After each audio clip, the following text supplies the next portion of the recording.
Welcome to another edition of Creators Outlet, sponsored by our friends over at the Inked Marketing Team. If you're a comic book creator or an artist looking to get your art book out on a Kickstarter or Indiegogo, contact our friends at the Inked Marketing Team. They can take you from start to finish with a 100% close rate currently. Go check it out for yourselves. Inked Marketing Team.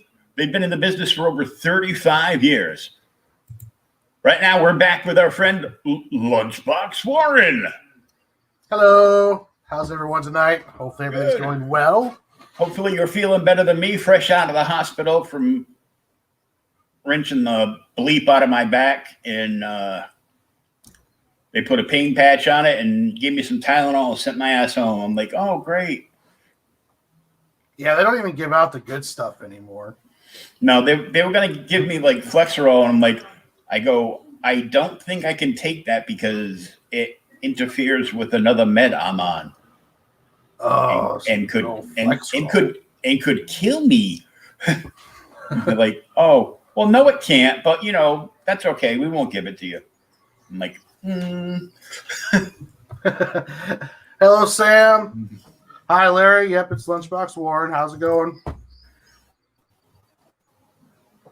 They're both in the chat. There it is. There he is. W.S. Quinton, 47 Furious Tales. And the Rebel from Canada. The one and only. Captain, I just got my Captain Naomi. My backer kit from 47 Furious Tales, and I am very pleased with everything I got on that one. Oh yeah, I saw your post. I'm like, ooh. I'm like, oh yeah, the you got all kinds of shit. Oh yeah, I went all out. That was my first physical tier Kickstarter that I ever did, and it was just. Hey Larry, thanks for stopping in. Good to see you, bud. And it was it was really cool. Plus, I love Alexia's artwork. It is just so good. No, I got 47. I got a Niobe on I got it on digital, which very good book on the way, Larry. If you get a chance to read Birthright, that is a really good story. That one kind of surprised me. It was a very happy surprise. The artwork's really good, and the story was great too. Tackled some pretty hard subjects and did it really well. But yeah, the first physical one I got was 47 for issue 2. I got the one backup. I got some signed stuff, a bunch of cool postcards. I'm going to go more physical tiers probably here in the future. I like getting all the Choskis, as it said. Well, I used to complain about all the shit that Brian Polito sends. The the bag of junk. Yeah. But I think I was more upset because I opened one of because I always buy like the homage covers. Yeah. And like the first, he hooked me on the homage covers. The first one I bought, he did a Detective 27 homage for Lady Death. Oh, okay, cool. So I bought that, and I'm like, oh, cool. So I have a few homages for Detective 27 because I'm a bat guy, such as the Joker fan. And I don't mind all the extra stuff if it's like cool, one of the kind stuff like the postcards of Alexia's artwork and stuff along those lines. Oh yeah, Yeah, because Brian would put in like stuff like that and bookmarks and magnets and pins and I do appreciate the coins. Those are cool. Yeah. It's the closest I'm going to get to an AA coin. So I'll take a Lady Death coin over an AA coin any day. Because fuck. But speaking of Sam, here coming up at the end of April, we're going to be kicking off the Kickstarter for Dungeons and Dames art book, and that's going to be a lot of fun. That's going to be like the first Kickstarter for me where I'm really involved with marketing and pushing and all that stuff. So more learning experiences. So how's your app coming for that? I know you were working on a few pieces to choose the cherry one. I have all 4 of them done, and I've got everything turned in and ready to go. And I have picked out the one to show. So let me pull that one up right here. Hold on a sec. I'll pull up. This will be the first time I show this one out and out here. Oh, sweet. Breaking news. Let's see here.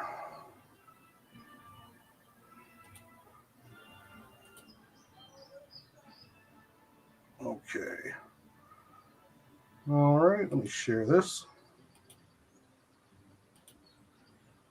Thrilling TV right now, I know. Okay.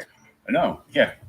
There we go. Two big guys sitting on the TV screen and being like, yeah. So this is the one of the pieces I did. It's an entire art book of different pinups of different characters in D&D. That Sam gave us a lot of freedom on what we were going to do and what we were going to do picture wise. And this is a Tabaxi monk that I chose to do here, and I'll get a little closer in there. But yeah, that is fucking dope. Oh, thank you, sir. Thank you. Yeah, this one I really like the way the composition of this one came out. The way the water is coming off of the bow staff. And it's in my grayscale style. So, but yeah, all 4 pics are going to be kind of like this. Yeah, in your grayscale style, because the creature looks like a cat, so it looks like she's busting open like a milk jug or something. Yeah, I was leaving that kind of open to interpretation. Milk would have been something that Max West had said too, is that it was milk. So yeah, I kind of like that one too. Maybe it's a big old jar of cream. And she's holding the bow staff and blocking off the money shot. Oh yeah, well that was we got to keep everything close to R, but not over that level. Yeah, mature, but not a hard R. Yeah. This is like Marvel hard R. Marvel PG-13. Yeah, like a Marvel Max issue. Yeah. But yeah, this one was got me really kind of out of my comfort zone. I haven't done much pinups and stuff like this before, so it was a really fun project to be part of and really tested. Now I plan to do a bunch more of these and then have my own kind of art book, in however long it takes me to get enough of them together. But I'm having a lot of fun. As you do them, you generate prints because some of the conventions are coming back, so you can get out there and hopefully make some money. That's all I'm doing right now is getting together art for prints, and then I'm going to start, buying like a run of 200.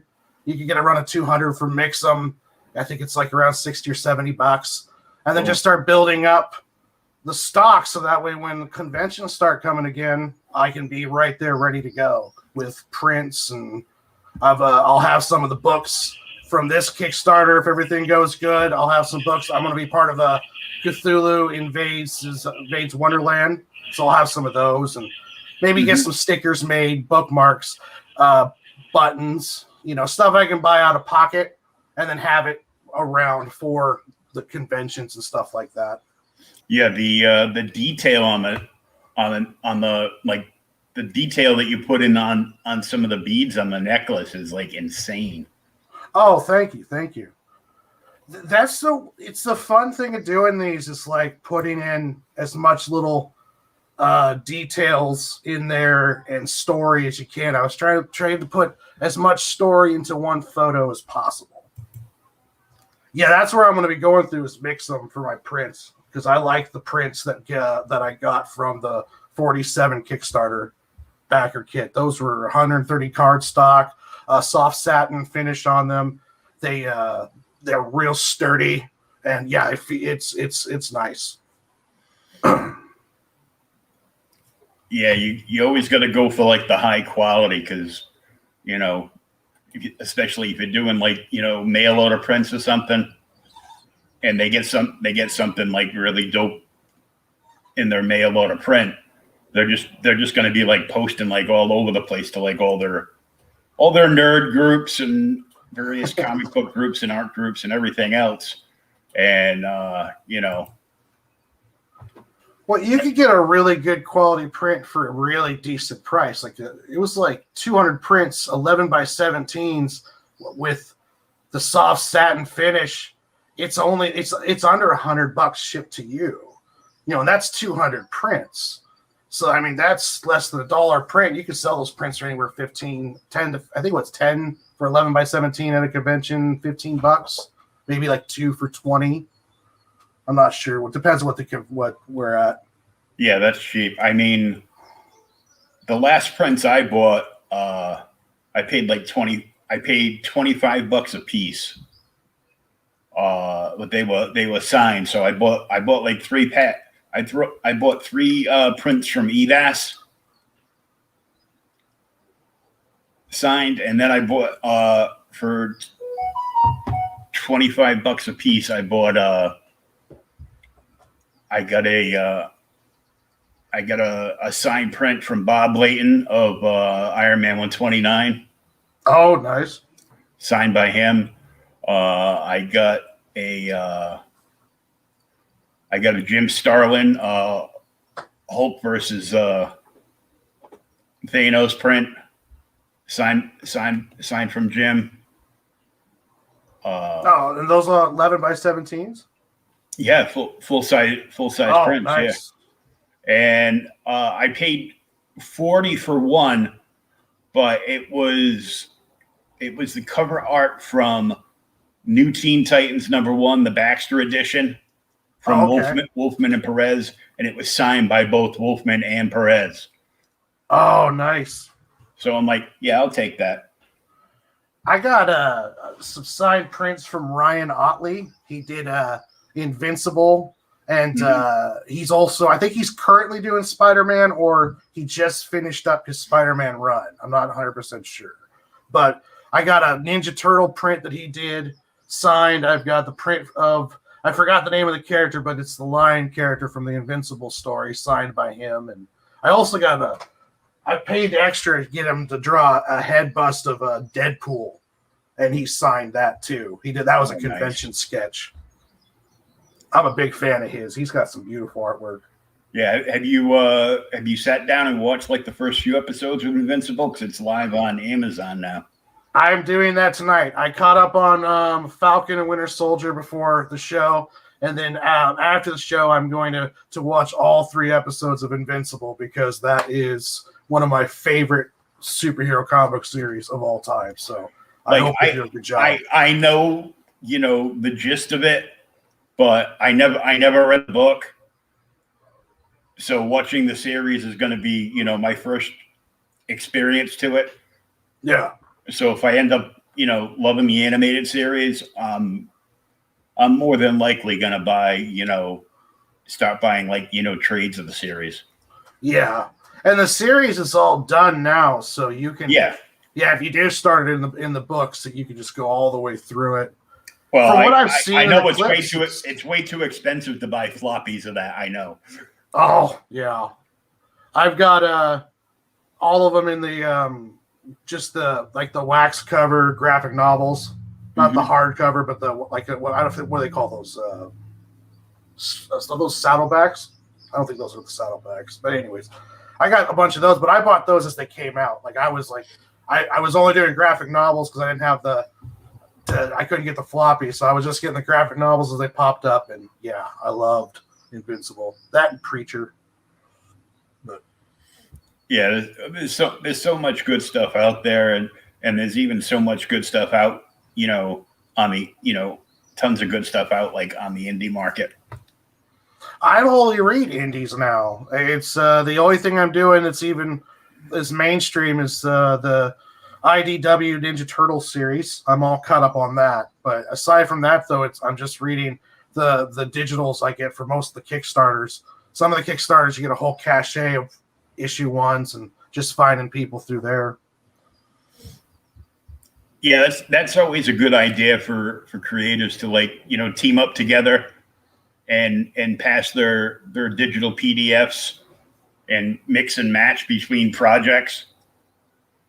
Because once you have like a finished book done and your crowdfunder is done for that 6 months ago, it doesn't take anything out of your pocket to add that to like a big bulk thing and cross promote for somebody else. Yeah. And it's probably gonna bring more hits to you as well too. Yeah. I've got my webtoon series. I do everything in sequentials. Let me show you a page here. I do everything like a normal comic book sequential. Here's one of the pages I was working on today. So I need to do a little bit more catching up. I'm almost got enough free time, but I'm going to start lettering these sequentials, and I'm just going to start handing out. Like, if you don't want to go to Webtoons, here's a PDF of the sequentials of the Adventures of Sig and Joe. So I'm trying to get it out as many different ways as possible digitally. Yeah. Get it out there, and then down the road you can once you've got the entire Sig and Joe arc done, you can go up to a print edition, or you can put it to one of the places like in I know the place in Florida is really good. Connor Bartel uses that because he's out in Alaska, and it saves him like a shit ton of money on shipping to the lower 48. Oh, okay. If he does print on demand with a place, and their quality is insane. Like, I would have thought I would have paid $20 just for one book, because it was like all heavy cardstock and at least 130 on the pages. Yeah. And and the colors came out beautiful, and it has some cool funky smell because it just they printed it as soon as it dried. They put it in a bag and a board, and anything else that was supposed to go with it goes in the Gemini, and they ship it right out. Those Geminis are nice. I got the first one with the 47 pack. That was I'm definitely going to invest in some of those if I ever do any physical shipping. Oh yeah, those things are nice. You need those, and the if people want their stuff sent priority, those Geminis, once you fold them up, they fit perfectly into one of those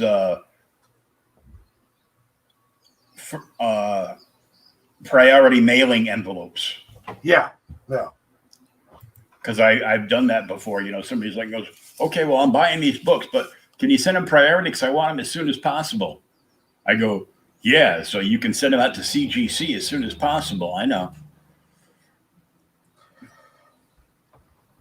Yeah.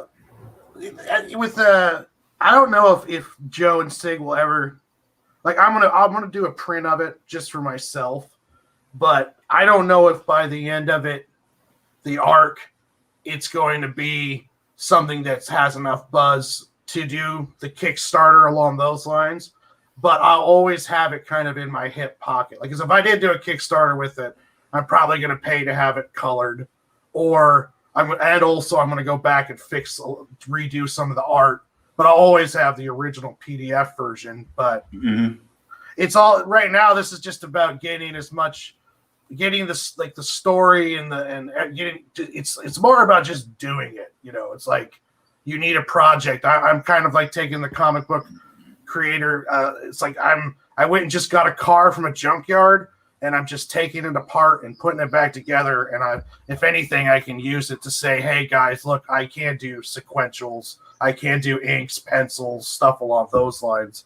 So it's a series. It's a lot of different way avenues and uses out of it. Because even after you make it, you always have it. So, Yeah. But yeah, whether it's this series or the next one, but Kickstarter is probably going to be in my future. Being an artist and creator where I'm not paying anyone else to do much of the other stuff, it would it's profitable wise, it would behoove me to probably jump onto Kickstarter at some point. Yeah, and if it works out, and it should, because your art is like amazing, dude. So, oh, thank you. I don't see where people wouldn't get on board and just keep pushing, the Webtoons Canvas links like everywhere, like every day. Oh yeah.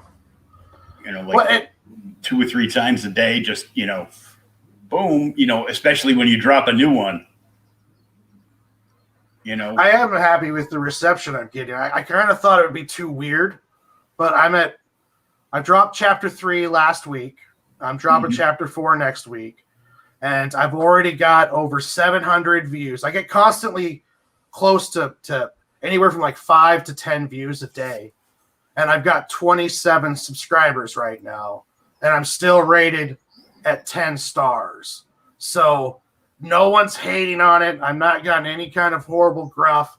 It's getting attention, and it's now starting to pick up people who want to keep following it. So I'm very happy with the way that was going. Because I kind of thought I'd have to change up where it's like I didn't really do a good method of finding out what the market wanted and trying to pick a story where it would be a little bit more better, especially for like the Webtoons market. Like if I was going to do Kickstarter, you might want to go more bad girl, more central on those lines. But I am happy though that people are liking the weird little cigarette and coffee cup fighting robot story. So I'm very happy with that because it's become quite a passion project for me. Part of me I didn't even think it was, but it was.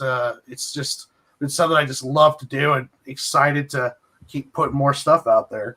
Oh yeah, Sam says he can help you out with the printing stuff too. Oh, I'm gonna have many questions and helps. So. Yes, Sam, that's good because I'm going to need help doing it. I'm probably going to end up printing the book, the size that Sam prints them, that closer to manga traditional style.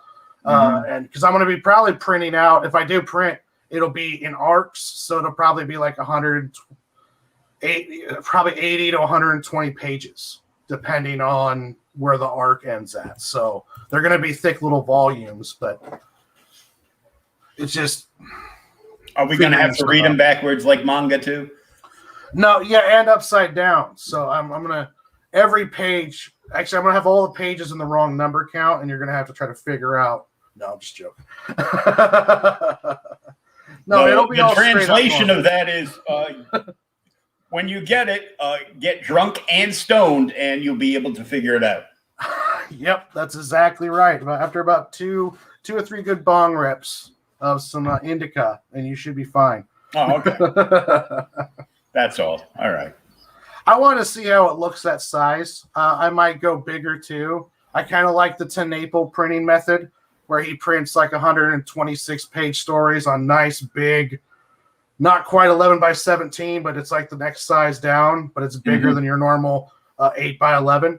And I'm waiting. I should be getting the Earthworm Jim books, but I do like kind of printing on the bigger too. So I'm going to look at price wise and everything and see what it is. But TenNapel can get away with that because he's got Earthworm Jim fans. So yeah, well, you've got a bunch of Sig and Joe fans, and you just got to build on that and keep going. Oh yeah, that's what with webtoons. That's the kind of fans I'm trying to build, are the ones that are like, I like Warren stuff. What's Warren doing? And as an artist, especially an an artist, when prices are the way they are, it's hard to get per hourly what you need to keep going. So I think as an American artist, I think it's really good that you build up that kind of audience and fan base. So that way, when they look at you for projects, it's like, hey, if you get Warren to do a cover, about 100 people are going to see it. That kind of situation is always good too. Well, that's why Taylor pulled his Kickstarter on Chefs and went to Webtoons, because he was crunching the numbers. He's like over 10 million people a day. Yeah, go and read stuff on Webtoons. It's not a bad deal for that. That's true too. It's not a bad deal for him because he went over to Webtoons and he instantly had 40 subscribers.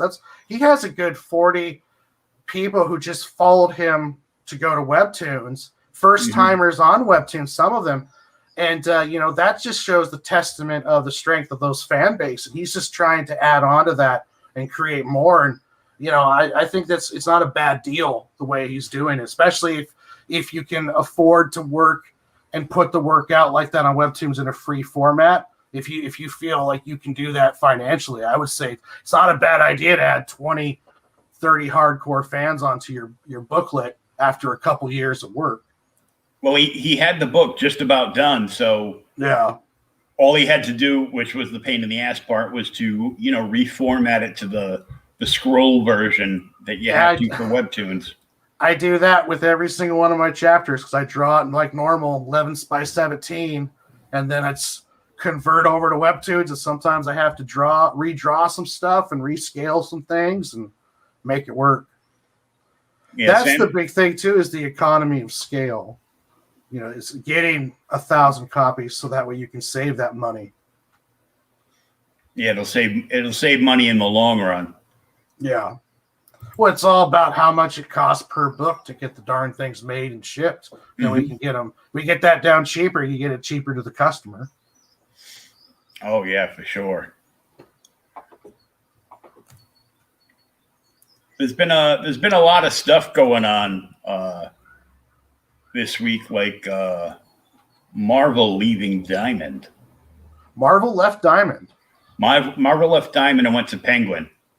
Okay. But I think Penguin is just going to third party the whole Marvel contract back to Diamond anyhow. And Marvel's going away from floppies, aren't they? Aren't they stick to more graphic novels?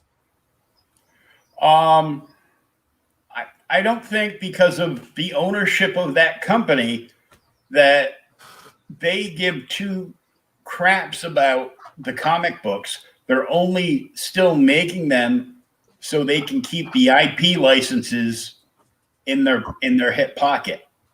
Yeah. Because all they care about is their billion-dollar movie and TV conglomerate now. Yeah. The comic books just become vehicles for the movies, and then it's also the characters are so exhausted too. Like the movies are doing good because like we've seen, like if you play out like Cap lifting Thor's hammer at the end of Endgame, we've seen that before, but seeing it in live action is the new way to take it in. So it's exciting. But with comic books, it's like they're doing the same characters, and they're getting so exhausted, and I question some of their storylines and stuff too, but that's a whole other can of worms. But well, we can open the can of worms because I don't care about offending fucking anybody. If you offend that easy, you probably aren't watching my channel. So. But it's hard to keep doing Spider-Man stories when you look back at the history and it's like everything's been done. I mean, we even had Doc Ock take over Spider-Man's body at one point, so it's like that was probably the best Spider-Man story in 10 years. I loved Spider Rock, or what do they call them? I loved it. I So, thought, yeah, the Superior Spider-Man. yep, Superior Spider-Man. I thought it was great. And if they could have just left it alone, but being Disney Marvel, hey, that got popular. Let's make the fuck out of that until people abandon us again. Okay. So then they started doing, Superior Spider-Man team up. Yep. And I'm like, I bought a couple of them and I'm like, yeah, this is just bleh. I think Marvel would do a lot better in their comic books if they went a couple months without a massive team up. Just keep some individual stories, let the characters breathe a little bit, not stop doing these huge world-spanning events all the time. Yeah, like making a deal. It's like for a year, no long-standing massive crossovers. We're just going to have individual, self-contained. I mean, we can still have the open world, of course, but it's like just tone it down a bit. Like it seems like everything has to turn into something like, God or Thor finds out that he's half Phoenix, half Thunder God, half Gnome, or whatever they're doing right now. I have no idea. Yeah, and for God's sakes, people, would somebody please ban Donny Cates from comics? Now, who's that? That's the guy who wrote that story. Oh, okay. With the, yeah. It's like, I'm Thor. All of a sudden, I can kill Galactus, and I just did. Oh yeah, the God Thor thing where he's like going around collecting powers like Funkos.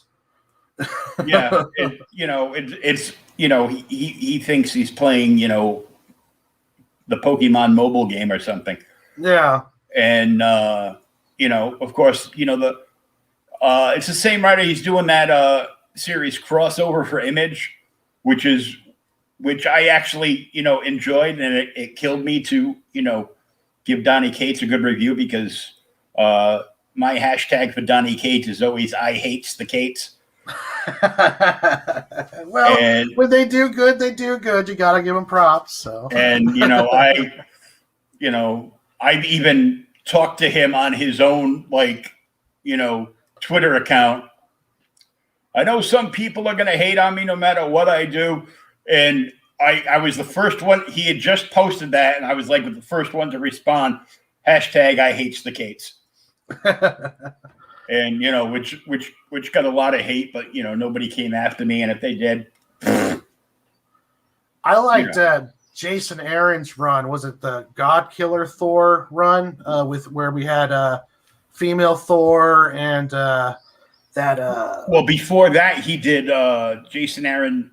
His original run on Thor in the last 2 years was Thor God of Thunder, which is where you got Null and the first creature that Null Yeah. And I just came across a handful of those issues in a long box.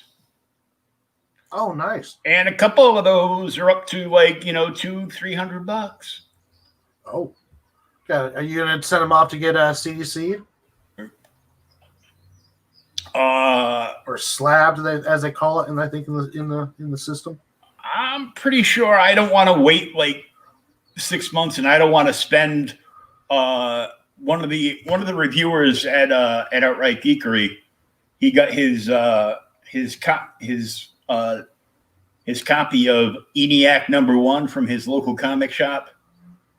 He read it, loved it, sent it to CGC, and paid $80 for a guaranteed 2-day turnaround for a modern book. And that's how all these guys get this money. If a book's already trending, on the hot list, yeah, even the week before it comes out, this book's going to be super hot, blah blah. X amount. There's 37 and a half first appearances, 20 cameos, and blah, blah, blah. And Stan Lee's ashes are included in the front cover. Mixed in with the ink used for the front cover. and pre-orders on eBay for it are, at $100 for a $3.99 book. Then, the guy, especially the guys that have all the spec channels, Like the first one that comes to mind, because I've watched him. He also annoys me to the fact that I would easily like throat punch this little kid. Comic Tom 101. I'm sure he's a nice guy, but he's so bubbly. You just want to punch him in the throat and shove him in a high school locker on a Friday at 2:45, and then lock up the building behind you. But he sends out stuff, and he gets it back he gets like cases and cases of graded books back like every week, because he's a retailer, and he pays them X amount of dollars on his subscription to get stuff back in at least a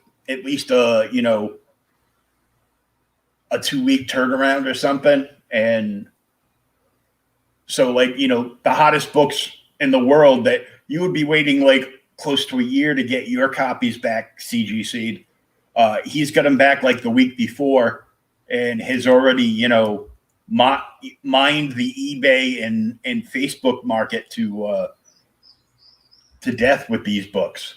Oh wow. He also does this thing called mystery mail call, where he puts like one like major key in a random Gemini mailer and sends it out. So they grab like a bunch of like books, and he charges like it's like almost like $50 a month to get his mystery mail call. But he get his little shop, and the way his store looks from where he films makes me think it's in his mother's basement. So that's just the way it looks. But he gets two for his business, he gets two exclusives every month. So every month, for that like $40-$50, you have a chance to win like a huge key. And when people win it, when people win it, they of course like take right to social media and tag the holy hell out of them. And I mean, he's given away like a giant size X-Men #1. Oh wow. It was probably like a 3.0 copy, but still it's a fucking giant size X-Men #1.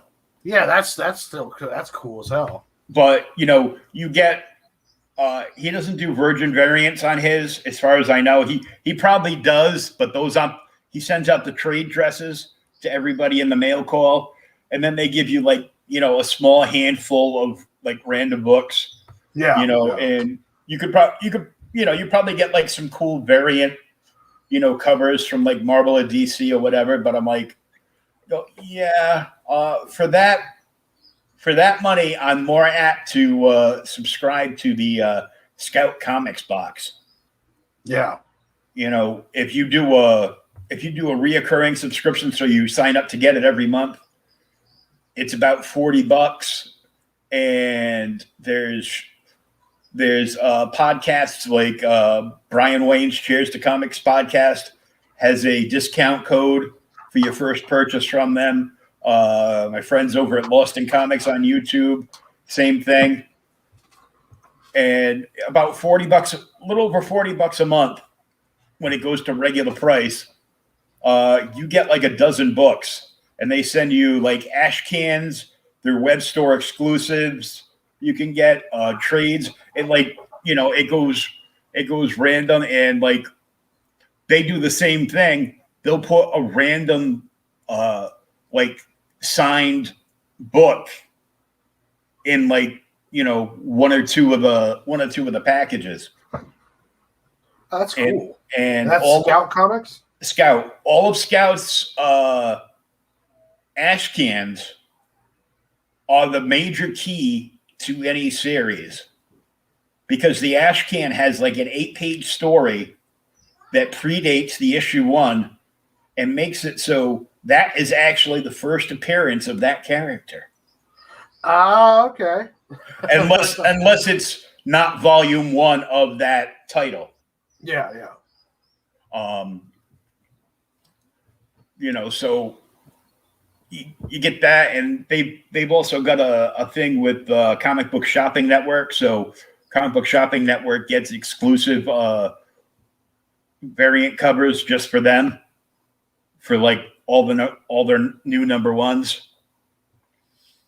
Which is kind of cool, because I got one for Jonathan Hendricks series that he's doing over there, the Recount, which is off the chain right now. It's like amazing, and it's Hey, no stripping. My bad. It's almost a Virgin variant minus the CBSN logo at the bottom. Oh, nice. And some of those are expensive. Some of them are like, $15, $20 a piece for like a brand new book. And I'm like, what the?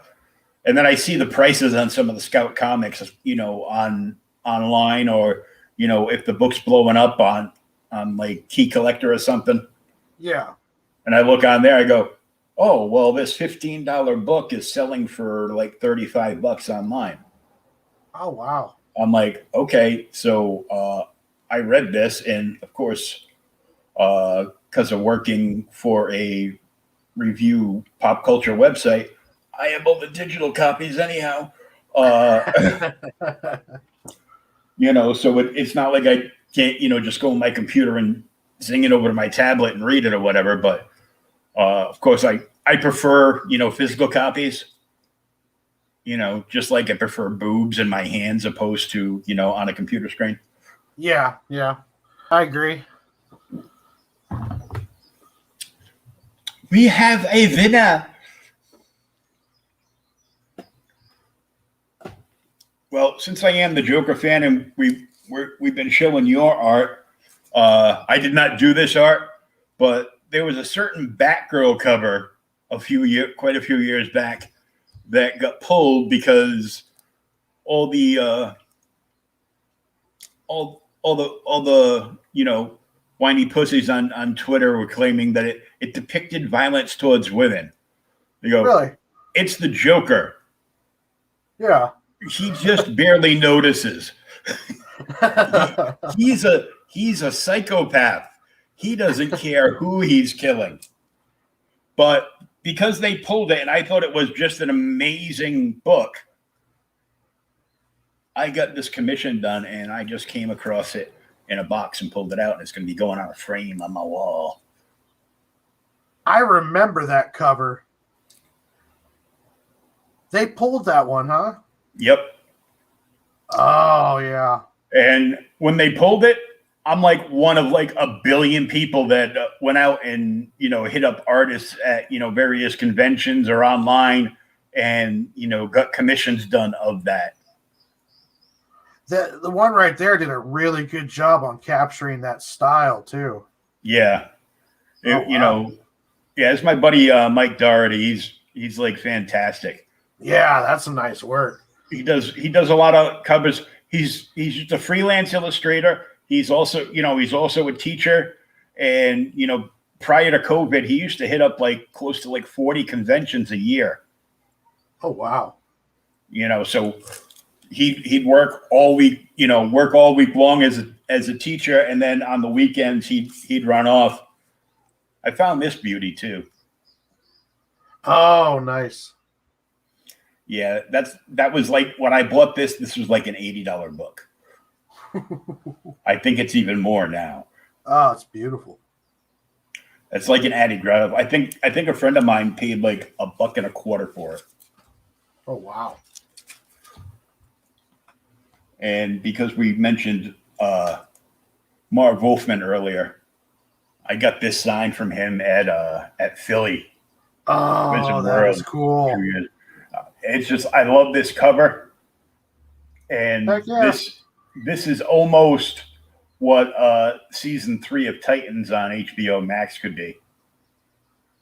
Really? How is that show? Is that show going good? Everybody was like, "Oh man, I don't like it. That's not the like." Season 1 was rough. They tried to go in a different direction, and season 2 they pulled it back and did a great job. And they brought in like Deathstroke and Jericho. Okay. Yeah, I got HBO Max, so I need to. I'll spin over and watch that one. I got to do that one and Doom Patrol. Doom Patrol was great. What'd you think of WandaVision? I liked it, and I've watched the last 2 episodes of that over and over and over and over and over again, because those last 2 episodes are just like a movie in themselves. That's such a it was beautiful. I thought it was very in this drop everything at once world is it seems like it was pretty ballsy to do that kind of a slow build up start. Oh,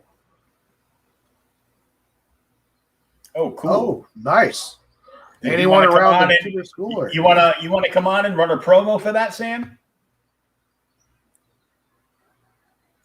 I'll send you the invite. We all know each other. Oh yeah. But yeah, that was a beautiful series. I think it was cursed by having too much people got too excited around it. They were building up too many conspiracy theories. Almost got drowned. Oh yeah, theories. Oh my god, all the theories and stuff. And I'm like, I watched some guys, they were like reading so much into it, and I'm like, wow, man, you make my conspiracy theories look logical. Yeah. Like, what the fuck? Oh man. Let me see. Warren, do you mind if Sam comes on and runs his guns? Oh, of course not. Come on here. I've got barely enough stuff to talk about as it is. So yeah, by all means, bring him on.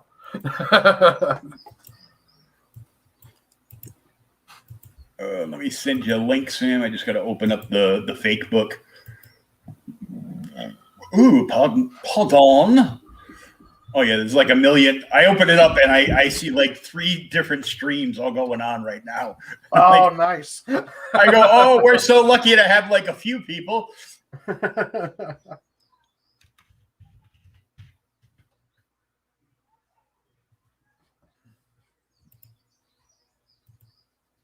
I was surprised that they're doing Scarlet Witch series now when the movie's not going to be for like 2 years. I thought that was weird. A lot of this stuff is going to be leading up to it. Yeah. But I thought it was funny. Somebody made the typeset for what's his name? The kid that everybody thought was Pietro. Oh yeah, Richard Boner. Yeah. Richie Bomber or whatever his name was. Yeah. So they did his name, and then they put the Universe of Madness or whatever it's going to be called. Yeah. I'm like, yeah, that's funny. They need to bring him back. Snooper's going to snoop. I loved it. Of course, I got to enjoy it on a different level than you did, because you're colorblind and you see everything in black and white. So could you tell when they shifted over? Oh, no. I actually had someone tell me. I'd read a review afterwards.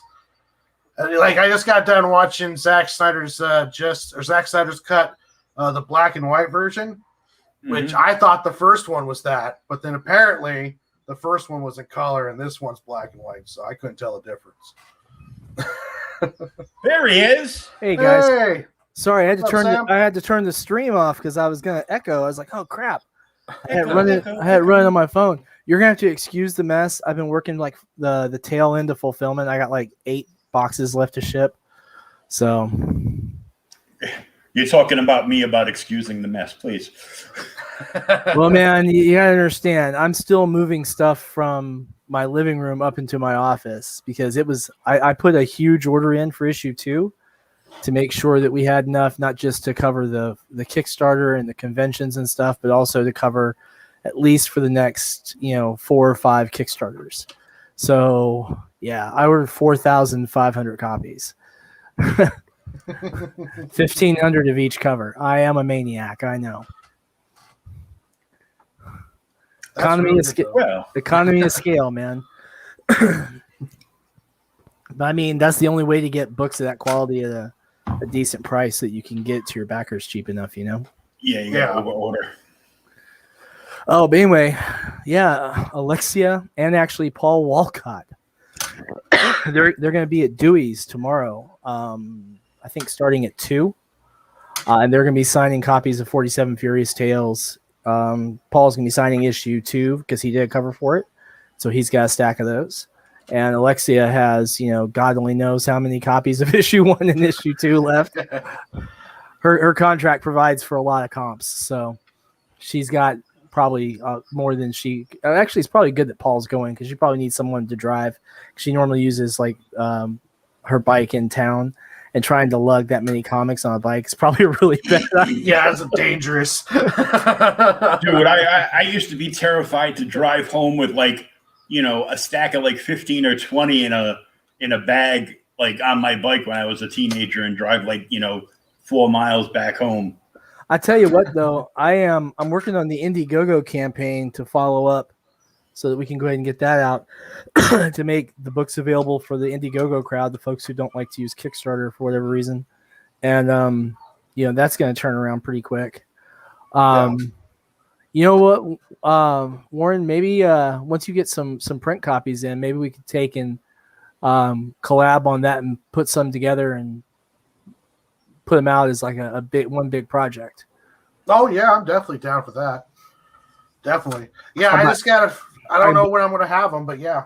That's okay. I mean, I could buy some copies off of you and, put Sig and Joe out as on a tier there along with the others. And I guess I can announce this too, Warren. You haven't heard this yet either, which is a surprise. You're going to be the first person other than the participants to hear about this. I got approached by one of our artists who is an instructor at the Kubert School, Nick Capone, and we are developing a new title set in the Glenfollow region, which is the D&D setting that I've created for the Tarot Adventures. And so we will have a new comic series coming to Kickstarter in January. Oh, congratulations. That's awesome. So that might actually be the 3rd comic in production, depending on if we can get enough funding to get Super Willow underway. Super Willow's big holdback is just getting the funds necessary because unlike the wonderfully talented Warren here, I can't draw anything. So I have to pay people, and they get paid well. So my contributions. Well, you drew that, the conclusion that you can't draw. I did draw that conclusion, but it's based on years of actual evidence, not anecdote. Freedom. Actual evidence. But I'll tell you, I was really glad because Warren was reaching out to me the second he got his book, and because I told you it was going to be a big box. I had to tell him because it was a big box. So to give you an idea, guys, this is what Warren's stuff shipped in. Holy fuck. For fuck's sake. This is a USPS board game box because we have the 11 by 17s, right? Yep. And so when you've got these big suckers and you've got them in the top loader sleeves and everything, you got to keep them safe. So you need a big box because you're not going to fold them or roll them or anything like that. That destroys them. So, it's the best way I've found so far to ship when you're looking at big packages like that. When you've got comics and other stuff, and then you just pack the dead space full of bubble wrap, and it makes people crazy when they're trying to dig through the bubble wrap, but their stuff gets there okay. Well, Yeah, everything came in pristine condition too. It was because the box had a little bit of wear and tear. It's going to traveling cross country, but yeah, everything inside was perfect. Yeah. Well, Warren, look on the bright side. Sam didn't draw a big dick on the box, or write free dildos or anything. You actually don't know that. if you look on the side, hey Warren, get your box out. If you look on the side. On the left, there's a little dark mark right here, and on the right, there's a little dark mark there because I laid it down and traced. Yeah, he traced his own dildo because it wasn't him. Oh, that's what I can't make these OnlyFans jokes again. I'll have another dude reaching out to me on Facebook asking me what the URL is. That joke backfired real bad. Yeah. And you hate to tell a dude who wants to send you money that you don't have an OnlyFans page, right? It's like you can watch me write the script on my OnlyFans page, shirtless with nipple clamps on. $100 an hour. No. I don't know if it's worth $100 an hour for that. I don't know. It might. Well, no, not the nipple clamp part. That would hurt. Oh, I don't know. I do want to show you guys. I'm kind of down for that part myself. I do want to show you something, Will, because you haven't seen this yet, man. So, like the 47 Furious Tales, we had one original art print tier that wasn't claimed in the campaign, right? Mm-hmm. And so that I had bought that as part of the contract with Alexia. So it is going to be hanging on my wall. Oh, yeah, I know, right? Check that out. That, ladies and gentlemen, is the original Alexia Veldhausen page right there for page 3 of issue 2. And so that's where all those, brushes and such got broken out to do all that ink work. And I mean, tell me that isn't gorgeous, right? Oh, it is. Did you show off your man, I can't hear over the damn. Can you guys hear me okay? Yep. Sorry, my sound cut out for a second. Did you get to show off your Gemini mailer yet?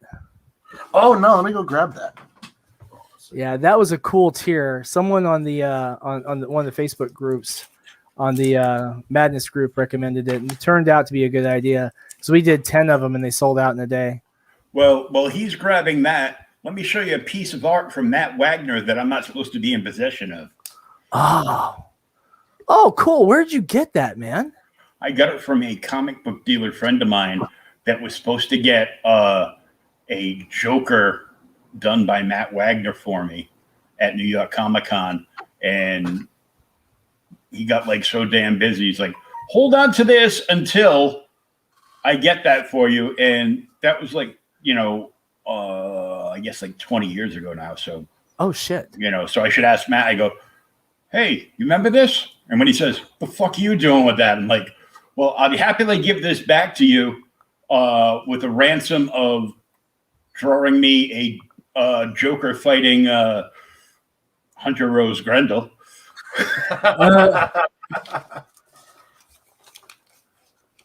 Here's that Gemini.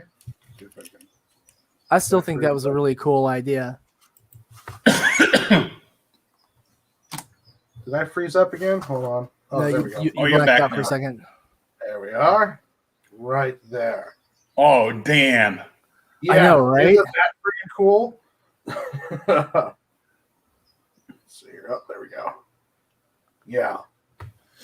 Now I'm gonna tell you something, Warren, too, man. If you're doing fulfillment yourself, go ahead and when you order the Geminis, try and get at least 250, because that's where you start to get the lower price point. Mm-hmm. And then I think the next one when you get to the next box, and that's 500. Yeah. But now here's the cool part. And I was telling this I was on a show with Billy Tucci one time last year, and Billy didn't know about this because I found out from the Gemini guys because I got this weird idea and I asked them. Gemini will actually put an printed image on their mailers, if you're ordering a pallet sized order, right? So you're Oh. talking a huge freaking order, right? Yeah. Like 6,000 or something. But dude, I'm thinking about it. I'm thinking about it. Once I get all this financial stuff squared away from where my car just caught fire, and get new transportation and stop crying over my bank balance. I may set that as the next big goal for Sinopa, is to get like something with like the Sinopa logo in place of the sun, and then maybe an image of some of the samurai below it, and have it printed on the Gemini mailers. So that'd be cool. So, it says the guy that overordered by 4,000%.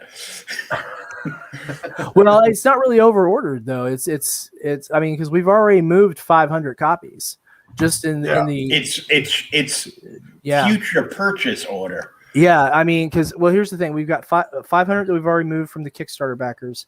We've got another, I think, 40 that we need to move to finish the fulfillment, and then I've got an order from one shop down in Florida for 25, and I've got one from another shop down in Florida for 20. I've got an order from a shop in Texas for another 20, and so it is what it is. Like the guys at the what is it? The Collective.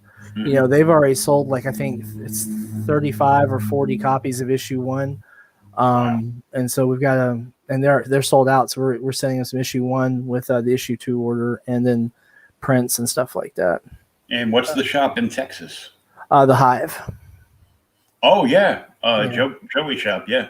Yeah. I just gotta. Well, not his shop, just the shop he goes to. I just gotta finalize the order with them, because I send them out an email and see if they want that, or if they need some prints or stuff like that. Because whenever we add these big suckers, then we have to go to the bigger shipping box, and so you might as well just get a few more to help level it out. But like here in Kentucky, we usually get 15 to 20 for like a big print like that signed.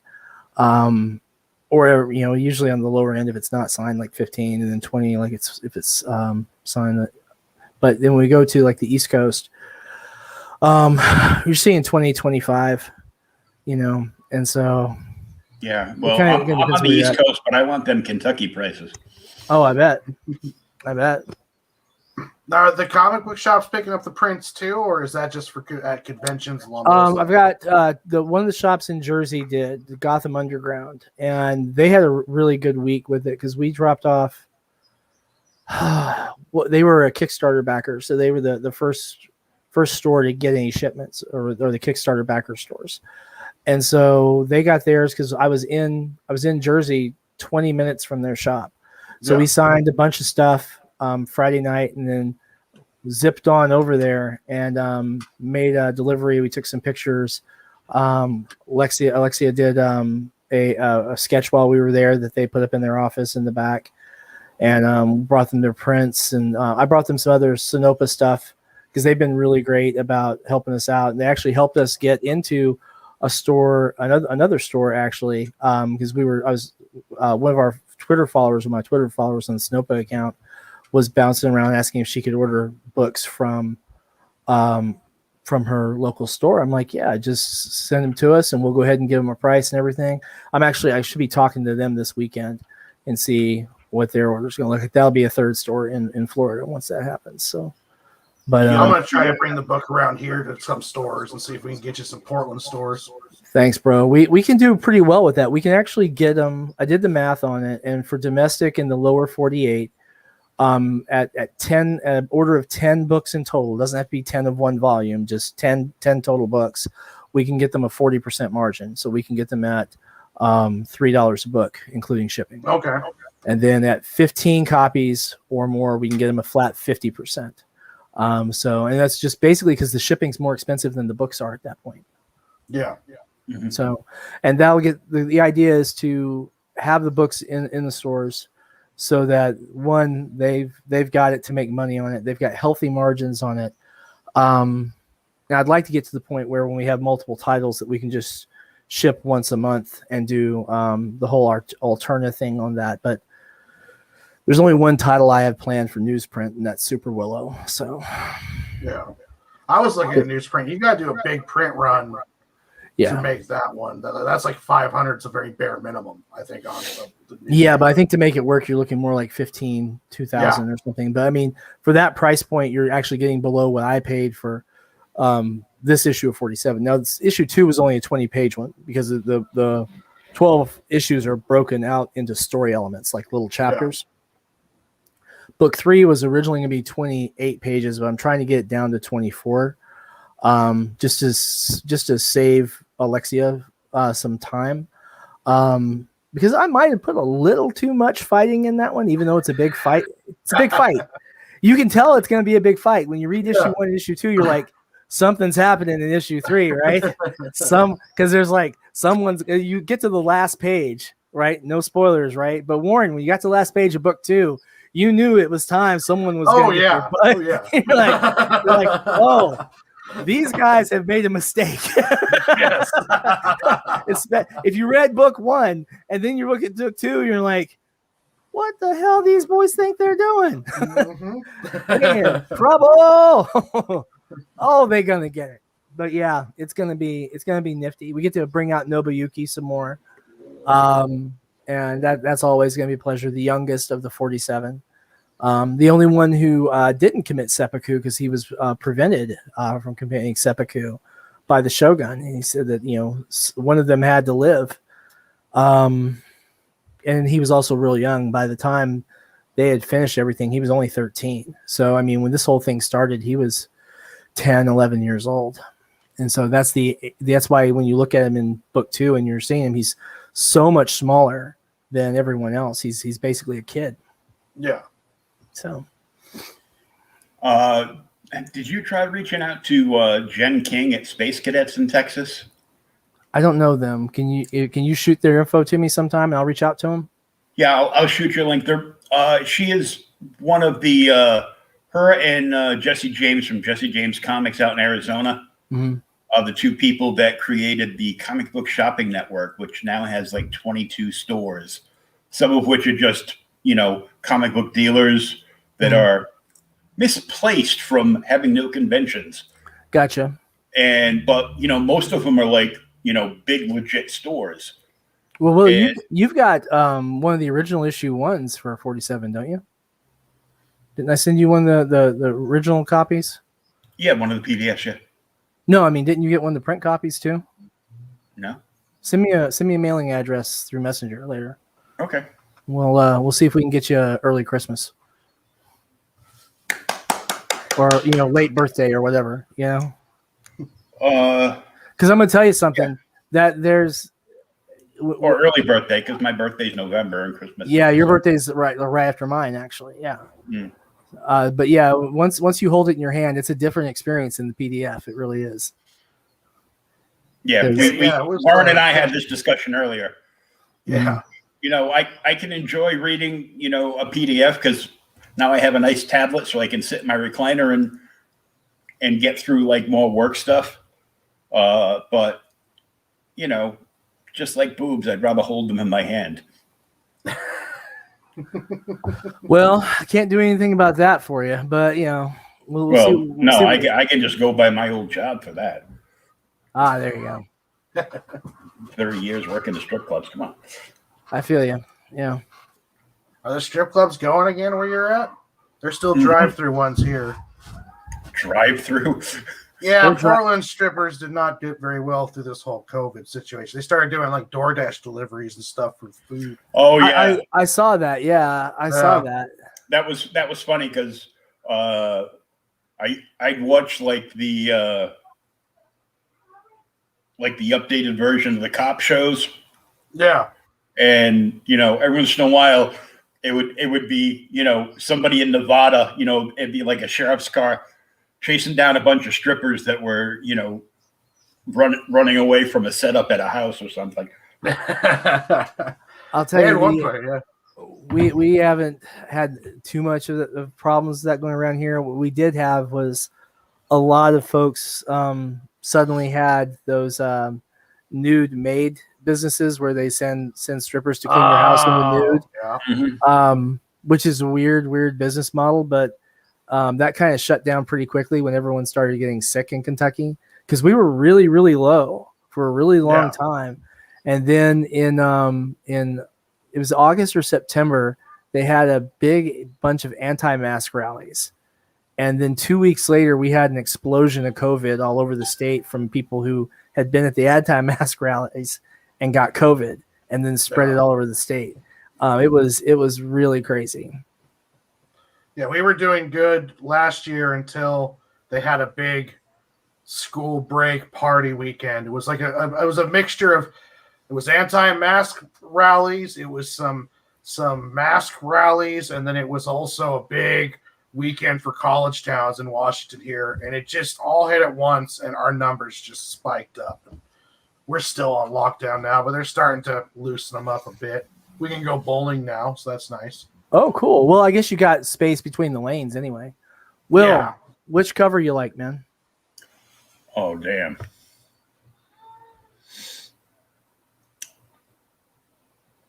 So you got the Angry Monkey scares me. So you know who did that? That is Fernando Ruiz, the same Fernando Ruiz who did Archie and Betty and Veronica and does Die Kitty Die now. I mean, the man is a legend. That's Paul Walcott, who's going to be signing tomorrow with Alexia, and then of course Alexia Veldhausen. Well, I'll definitely take the Alexia cover. Gotcha. Okay. Now all three are also part of Dungeons and Dames too, right? Yeah. No, Fernando isn't part of Dungeons and Dames, but Nick Capone, who did the color on it, he is. Okay. So yeah. If we do well enough this year with Dungeons and Dames, we'll see if Fernando wants to hop on next year. Because we've got a really low goal. The idea is just basically to get books printed, get copies to the artists, get the extra funds to the artists, distribute to all the backers and everything. And basically it's a way to help, put some more money into the artists' hands and some ways to make money into the artists' hands as we come out of COVID and start going into hopefully into conventions later this year. The fun part is I've checked and rechecked and checked the math again. And if we can get to I think the goal is going to be set, stretch goal is going to be set at 11,000, which is huge. We need like 500 or 600 people or something like that. But if we can get to that high, instead of a soft cover book, we'll have hardcover with sewn pages. So it'd be literally the highest quality book we can get from what's available on Mixam's catalog right now. And that's gonna be badass because we're gonna have some nice heavy papers. Most everything's color, although we didn't ask Warren to do that because that would be a real dick move. Hey Warren, we want you to color this. And you're like, you want me to do it for you? Like, you're an asshole, Sam. I'm like, no, we're not gonna do that for you. You want me to do it for you? Warren, color those fucking pages, would you? Ah, you dick. So I'm not gonna do that to him. Maybe next year we can get Phil to do some pages. Maybe if we see enough action on it, So here's hoping. And I got to finish the contract and get to everyone because they had to update the contract where we had a couple of people who left and a couple of people who came in. So I was trying to get that out last week, but life happened. My car caught fire. I still can't believe I have to say that. Life happened and my car caught fire. Yeah. So now, campaigning for an art book, is that a lot different than a comic? I don't know. Looking for a much different audience, or is this going to be the first one? It's the first one I've done for an art book. So that's another reason to set the goal real low. Says we can fund with 50 people. Okay. Yeah, we can fund with 50 people pretty easy. Because we'll have basically just a couple of tiers. I have digital and then a print tier, and that's going to be that. And I'll probably take and do some add-ons for some of the digital stuff that I own to encourage some more money to come in, kind of help contribute on that a little bit. Because right now what I'm doing is I'm covering the copyright stuff and the I'm distributing everything and I'm doing the fulfillment and running the campaign. After all said and done, it probably equal to what one of the artists is doing. So yeah. Plus setting up the royalty profiles in drive-through so that everyone gets paid automatically when it gets bought from drive-through afterwards, which is a cute trick. Thank you very much. So fun times. I got to start a drive-through profile too. Yes, you do, because I'm going to need that information to make sure you get your payments automatically. Yeah, that would be good. Okay. Yes. Tell me about this drive-through thing. Drive-through comics, drive-through RPG. It's digital, digital comics, digital role-playing game books, digital fiction as well. There's a drive-through fiction. It's all being brought into one main website. They're still building the new platform out. It's been in business for forever, at least a decade, I think. Real strong in the role playing game scene. Everyone is familiar with them there. They do a lot of print on demand stuff, but we don't do like print on demand comics on that. I for one don't, because of the problem with print on demand comics is the control and the paper quality. You know, I like being able to specify what my finish is. I like to be able to specify my exact page dimensions. I like being able to, you know, make sure that everything's perfectly aligned through the type of interface I have with Mixam. Because otherwise those 2-page spreads, there's no telling what they would look like if you just, you know, let someone print it on a printer and stick it on a stapler. It's a lot more expensive that way too, isn't it? Or is it just less? To print them singularly, yeah. So if you, I tell you what we'll do is, once Will has some copies in hand, we'll ask him what he thinks it costs to get 47 printed, and we'll see what he thinks. Because it's but you know, there's a cheat to that. There's a cheat to that because it's, you know, at scale, and because I ended up with a discount with Mixam, which is is Larry here? Because Larry will laugh his ass off about this. Larry, are you still here, man? You're gonna think this is funny. No, Larry jumped out. Oh crap! I'll have to tell Larry sometime. So there was a guy who was starting another website to basically a crowdfunding platform specifically for comics. And the idea was to have a place for shops to be able to order directly from there as well. And I thought that was kind of a cool idea, but there were some issues in the execution, obviously. But one of the things that he did was he had set up with certain companies about getting different print arrangements made and things like that. And so Mixam honored their agreement on that platform, which has since gone defunct, with me and Sinopa. So we have that standing discount still, which is really, really, really handy. Yeah. So thanks, Mike. I appreciate it, man. Mike, Mike, at least something came good out of that. Yeah, I mean, Mike and Mindy saved me over $300 just on this last order alone. I mean, the last couple orders I've done with that, hell, they've probably saved me $1,000. Jeez. Yeah, there's recently a company that was adding that too. Was trying to get into shops, and then when shops do an order, they have a print on demand service. Then you pay the printer for the order size. I saw that, but the problem, my thinking on that is, I don't know if I want someone printing it on demand. You know, I'll tell you, the books that I get in, that I keep getting, are the ones where I see that I know the people are really attentive to the quality. Like everything by Madeline Holly Rawson. I don't know who her printer is, but they do a fantastic job. Mike Shea, Miskatonic High. I have never had a problem with one of his books. Brian Hawkins does one through I forget what the service is. They're pretty well known. They don't do a heavier weight stuff like what we use for 47, but they'll also do fulfillment, and I've never seen any problems with that. And then of course, you know, Larry Niobe always looks freaking gorgeous.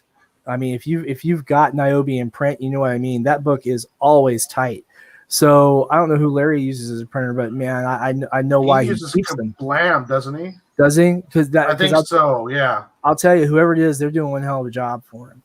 And then of course, Mixam has just been killing it for me. You know, actually, the funny part is I got an email from a printer in Louisville today. I reached out to them to get a quote on getting a print run done because I was wanting to see about getting an embossed cover, basically, and they advertised that they could do it. And I got the print quote back, and I was like, "You out of your mind?" You know? Yeah. I'm like, no. I'm like, no, homie. No, because then I'd have to take and turn around and say, "Yeah, guys, this 24-page book is $12." I'm like, "No, we ain't doing that. No, we ain't doing that." So that's the weird part is that when you can't draw and you have to try and fund everything to pay the artists and everyone, you can't be doing that. You're like, I need to get to 200 backers this time, please. You sit there and you pray, I need to get to 200 backers. I need to get to 200 backers. I'll write 3 more books and then I'll have enough money to write my comic. I'm telling you, man, the RPG stuff pays for the comics just as much as the other stuff does. I got to write 2 or 3 RPG books to help supplement the difference for the Kickstarter so I can get the comics out. I mean, I'm finishing my light novel this summer and getting it out on Kickstarter, and everything extra on that is going right to comic costs. I got to write some more adventures for these virgins in their mom's basement playing D&D so I can get my comic book. Hey, I resemble that. Now. I resemble that remark, except for having 6 kids. So I have children everywhere. It's kind of like the Rolling Stones or Jesus. I have kids everywhere. And I have known I'm sorry. A couple times in my life. I just blasphemed. I'm sorry. Please forgive me. I didn't mean it that way, but you get the idea. It's like the Rolling Stones. Sam was always walking away, and then like, oh my God, she said yes. Consent is sexy, man. That's the only way to go. Oh, of course. So was the drunken haze. That's how I got my daughter. No, not me. Oh, not me. I was drunk. Oh. Don't let your daughter watch this show today. Don't. She doesn't even know that. No, she won't. no. My youngest is at her mother's tonight, so I'm gonna be working on trying to get some of these last little pieces of Dungeons and Dames. Not Dungeons and Dames. Death Comes to Glenfollow, which I have to get released before we do Dungeons and Dames. So I've only got a couple of weeks. We'll get that out. And then, be freaking awesome. I'm expecting actually to do a couple more videos tonight. I've got some folks who wanted to call me up and show off their stuff. Oh, cool. So that's gonna be neat. Like my one buddy out in Nevada, he's like, "Yeah, man, I want to show this to you. It's gonna be great. I can't wait to open it. I want you to be there when I open it." And then he got sick, and so he's been sitting on it for like 3 days. So he's not like, "This is awesome." And my buddy Miguel down in Puerto Rico, I was like, "Man, please tell me your box out there." He's like, "Your box looks fine.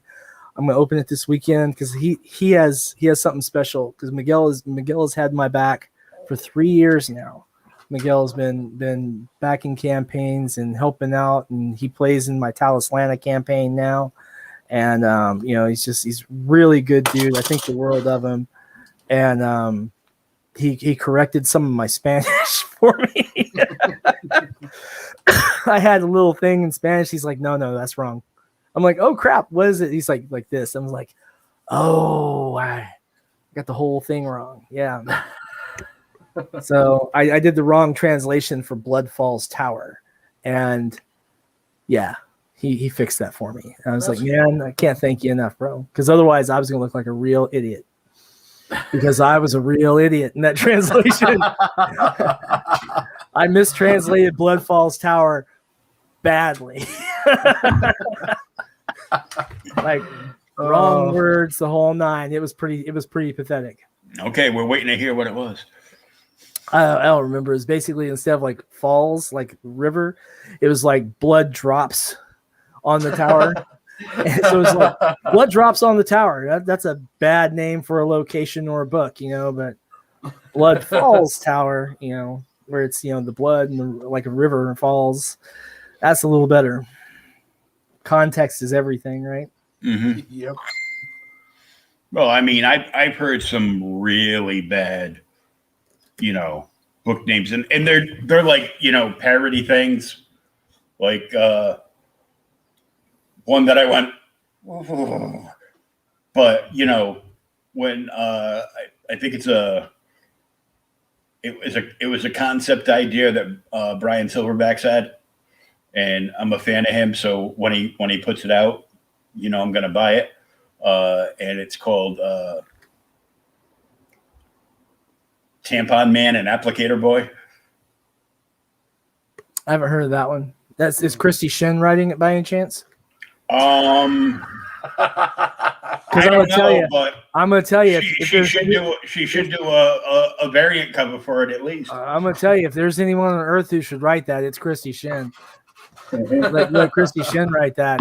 I'm gonna tell you, you'll have some shit there, man. You'll have Pulitzer Prize winning comics, no doubt, because she'll make you laugh your ass off.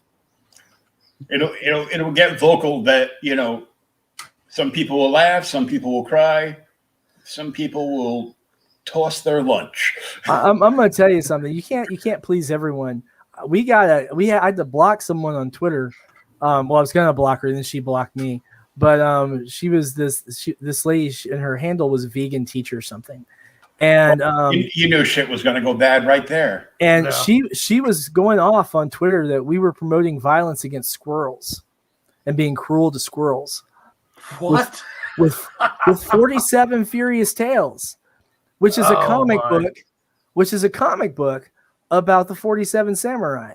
But yeah, we were being cruel to squirrels. I'm like, you haven't read this book, have you? The same people that are banning imaginary fictional characters. I wonder if I'm gonna have any coffee lovers come after me then. I'll tell you this though, I have been banned in one country. Really? One. I've been banned in the UAE for one book I wrote. Oh wow.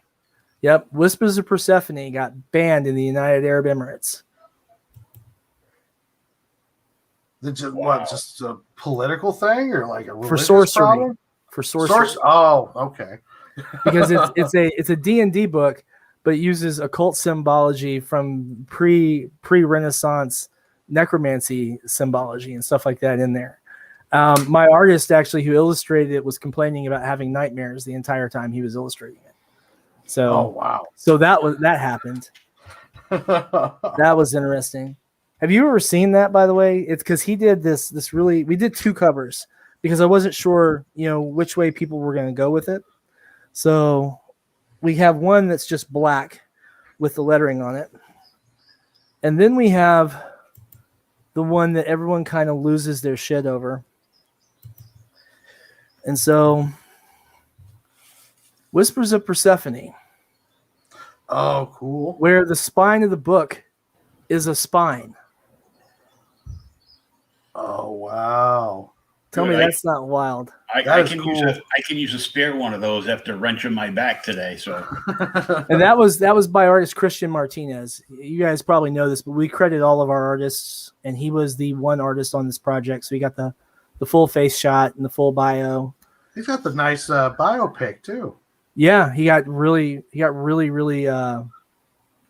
great hair in that photo too. He's remarkable. It looks like his Match.com profile. Well, don't say that. His wife might murder him. But I mean, he did. This is a proof copy, so this isn't actually what the final book looks like. We faded out some of the blood stains, so you can read the words. Yeah. Yeah, we had to lighten it up a little bit, but that's why we take and we do test versions.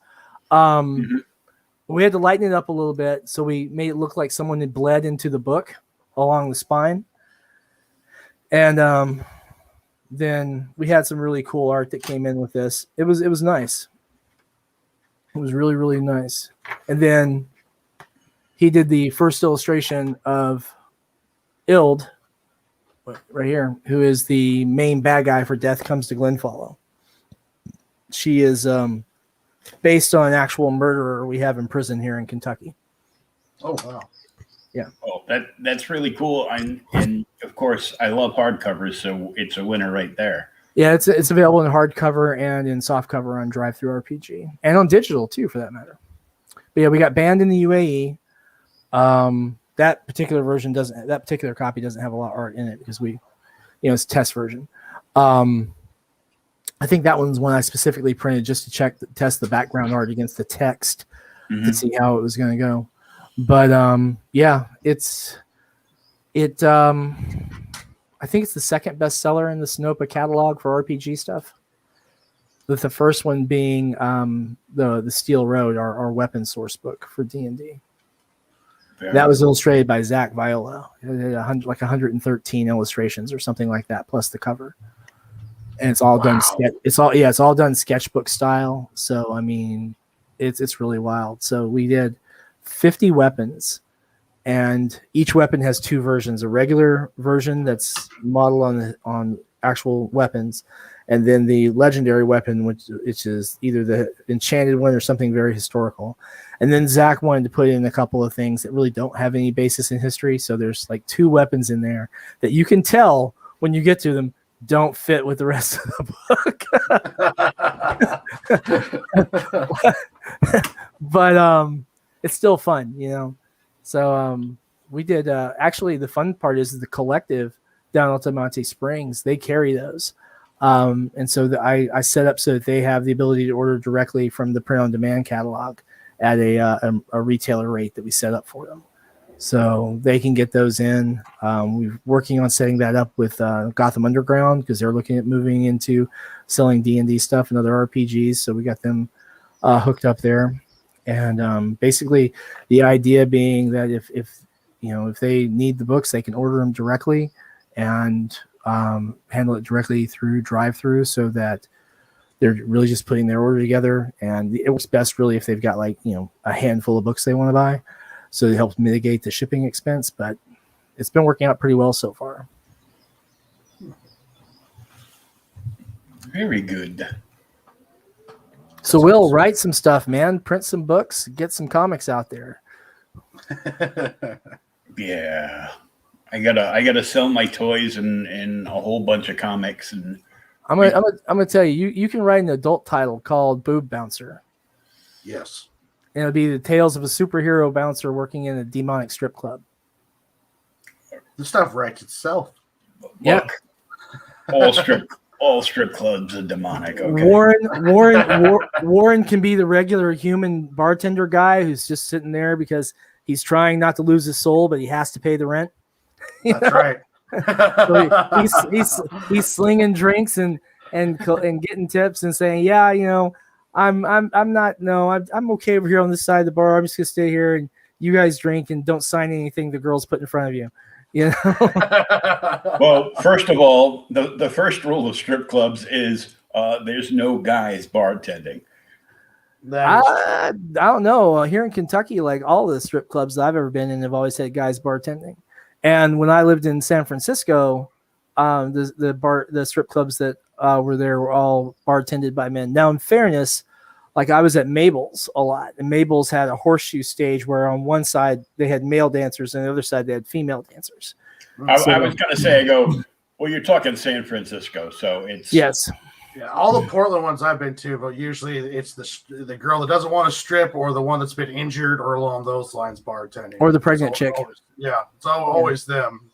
The bouncers are only the ones that are all dudes. Usually all the bouncers are dudes. They look like they're all part of a bike gang most of the time. Here, mostly the bartenders are usually guys. And then the folks who are waiting tables are usually female. Not always. It kind of depends on the place you're talking about. But we are having less and less strip clubs in Kentucky because they just can't compete with the internet. Yeah, the internet is free.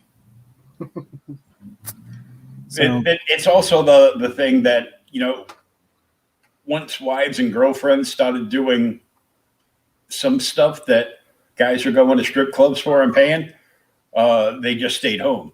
OnlyFans is cheaper than going to a strip club. There you go. Especially if it's W.S. Quentin's OnlyFans. That's right. That's a private club. That's right. That's a real private club. I was joking around too with on the side. It's going to be a shame game thing. Like, you give me your money, I'm going to say, hey, what are you doing on OnlyFans? Get off OnlyFans. Take your money to church. Help the poor and the helpless. And it'll be a shame fetish OnlyFans thing. I'll get banned from OnlyFans for telling people to get off OnlyFans. Oh my God! Take your money to church. Help the poor. Scumbag. Hey, that resembles me. Now, don't get me wrong, because there's a lot of people on OnlyFans who do other stuff that you don't really think about. Like there's people who are there who literally use it to for their artwork or for comedy or for song and songwriting stuff like that. Really? Yeah. Okay, I did not know that. I thought it was only. Let me tell you a little something too. Kickstarter used to have a feature called Kickstarter Live, and it was fucking great because you could be able to do a live stream in your Kickstarter campaign without having to import it. It would literally just play right there in the video segment, right? Yeah. And or right below the video segment, rather, right at the top of the narrative. And so you used to have a lot of folks who do like stuff for their albums, or for what do we have? Albums for a lot of different artists. You had some comedian folks, and they would do like skits and stuff during their Kickstarter campaigns, or do sets during their Kickstarter campaigns to help promote people to back their campaign. And it was great. We would take and play RPG sessions during Kickstarter Live to help motivate, backers and everything. And that was a lot of fun. We had a lot of good times with our backers with that. And then Kickstarter killed it. And now every time they send me a survey, it's like, what can we do to improve? The first thing I say is bring back Kickstarter Live. Bam. And then do this with your add-ons. And most of the stuff I've asked for add-ons have already been added because it's the same thing everyone else was asking for. Yeah. Now why did they stop it? Were the people doing bad things on it, or? No, I think it was just probably eating up too much bandwidth because like a lot of creators were using it. So I mean, if you think about it, you're basically hosting a stream for maybe hundreds of people when that's probably not what your system was originally designed and your architecture is built around. And they're like, well, we'll just have them go to YouTube or Twitch and something and paste it into the campaign. And yeah, that works fine, but I don't know. There's something about just being able to click on that and just play it in real time without someone having to then come to your page and then click on it, and if they wanted to take and just back the campaign there, they didn't have to go anywhere to go back. They could just watch it right there and then click their pledge and go on. And it would actually report, so-and-so has pledged to the campaign. And so you could literally just sit there and, thank your new backers and, welcome them into the campaign. It was really, really handy. I really miss that feature if you can't tell. Well, just remember this.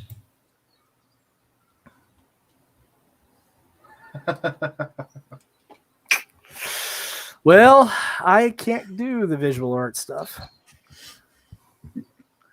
Oh, Warren, NFTs, man. What are NFTs? Non-fungible tokens. So when are you going to start selling art as non-fungible tokens for $1,000 a piece? And NFTs are bullshit. Yeah, I'm hearing about this NFT thing, but I didn't know exactly what it was. I know someone sold a JPEG for like $1,000 or something, or. And then another guy sold an NFT for like $6 million. Yeah, it's it comes with a coin that is an original piece of art. It will never be duplicated. It'll never be printed or used again. Not necessarily. It's in the whatever you put in the contract. Right. But some of them don't do anything more than being the digital equivalent of a signed numbered, print. Really. Yeah. So you're being able to distribute it, and people are like, hey, I've got the very first of this digital image, or actually the second, because you'd have the original in your possession, right? So the very first NFT generated was this person's. The second was that, and on and on. It is a really weird idea. It does seem like an evolution, though, for digital art. Yeah. I mean, one of the things it does do, though, is it will help prevent people from just cloning your art and just dumping it for free in the web. Because the second they do that, the embedded material from the NFT on that's going to tell on whoever did it. Like right now, I've got a problem with one of my books that got stolen. Basically, it's copyrighted and everything, and it's up on a free site that someone just took it. And I know exactly who gave it to them because it's in the PDF in the watermark from DriveThru. I've got their actual DriveThru number. So someone made a bad decision. Yeah. So. Well, are they trying to resell it, or they're giving it away, and jeez. And that's problematic for the guy who runs on a shoestring budget and make sure that his artists get paid, you know. Yeah.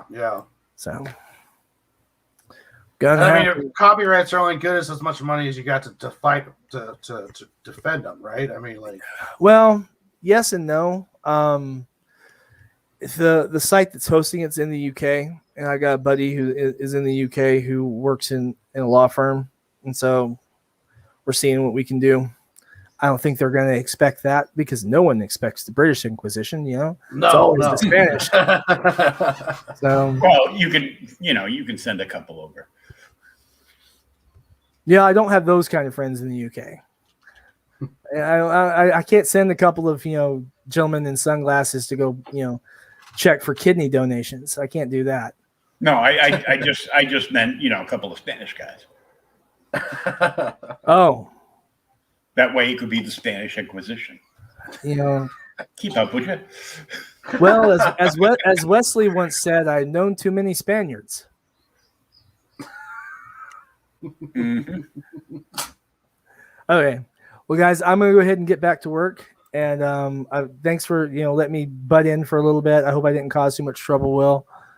Don't forget, follow Sam Quentin on OnlyFans and Sonopa Publishing. Sonopa, yeah. Yeah. Sonopa Publishing on Instagram, Facebook, and Twitter, and not on OnlyFans. But I'll tell you what, if I ever do actually open an OnlyFans, Will, you can be my very first subscriber. I promise. I'll send you a link. He'll gift you a subscription. I'll gift you a subscription. I'll name all my subscribers my subs, and you can be sub primo. I'll show up with a 5-gallon jar of Vaseline and be ready to go. You might need more than that. You might need more than that, brother.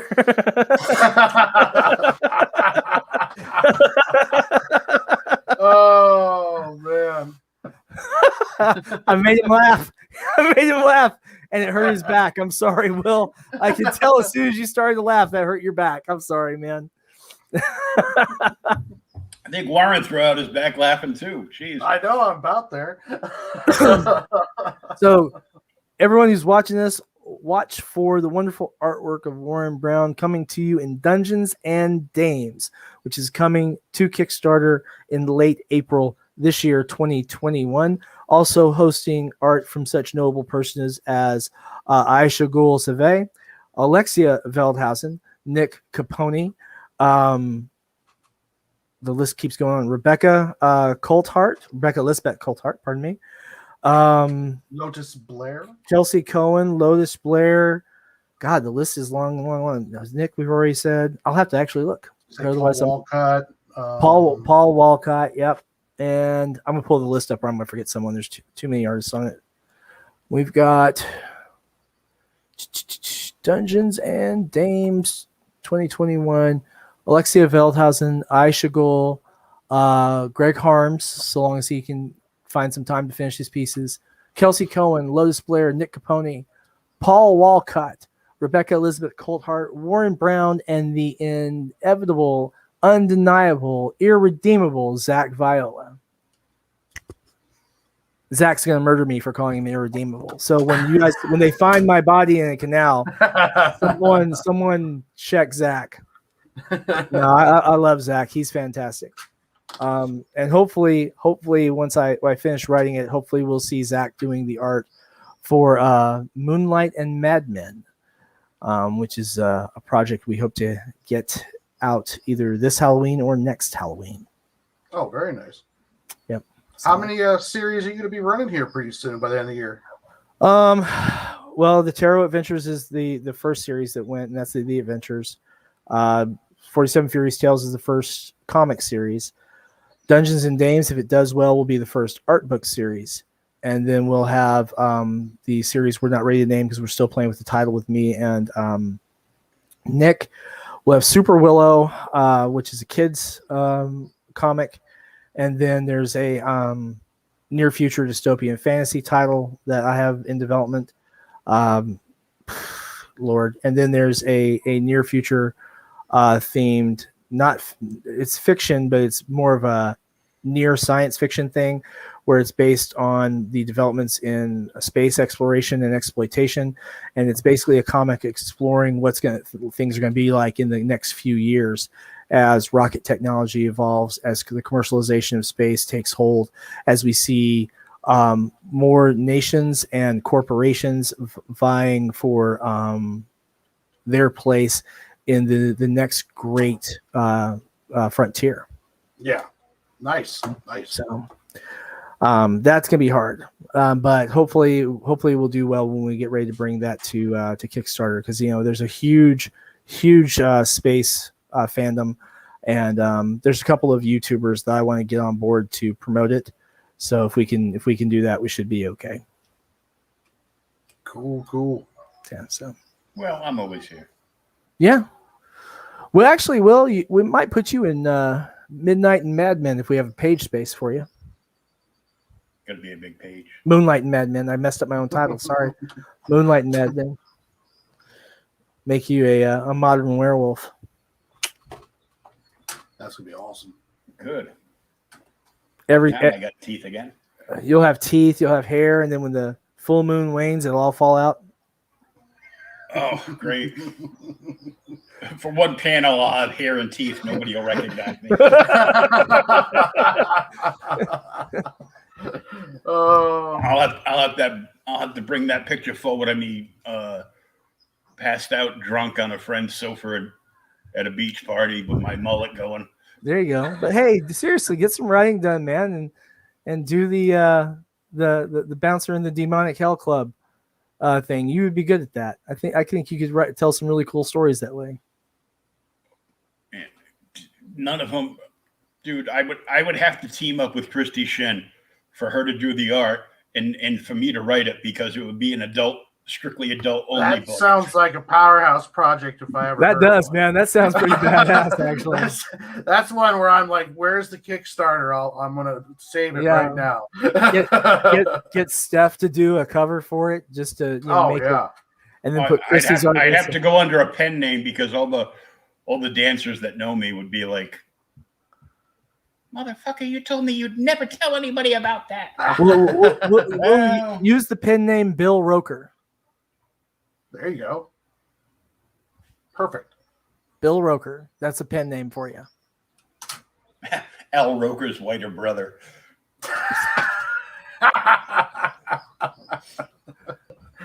Oh. What happened? Well, some guy in MAGA hats covered me in bleach. All right, I ain't down with that. I ain't no. I ain't down with that. I ain't down with that. No. I'm not gonna laugh at hate crime jokes. I'm sorry, but anyway, guys, I'm gonna catch up with you. You guys have fun. And then hey, Will, make sure you send me that address, man, so I can. Okay, I will. Thank you. I'll send you a surprise in the mail. Okay. And yes, before Warren asks, he's going to draw a dick on my box. Watch. On his box. I'll trace one for you. I thought I was special. Now I see I'm not.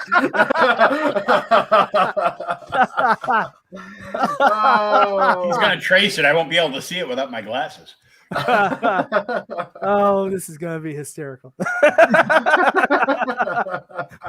And that way, when you handle it, you'll know it was laying there.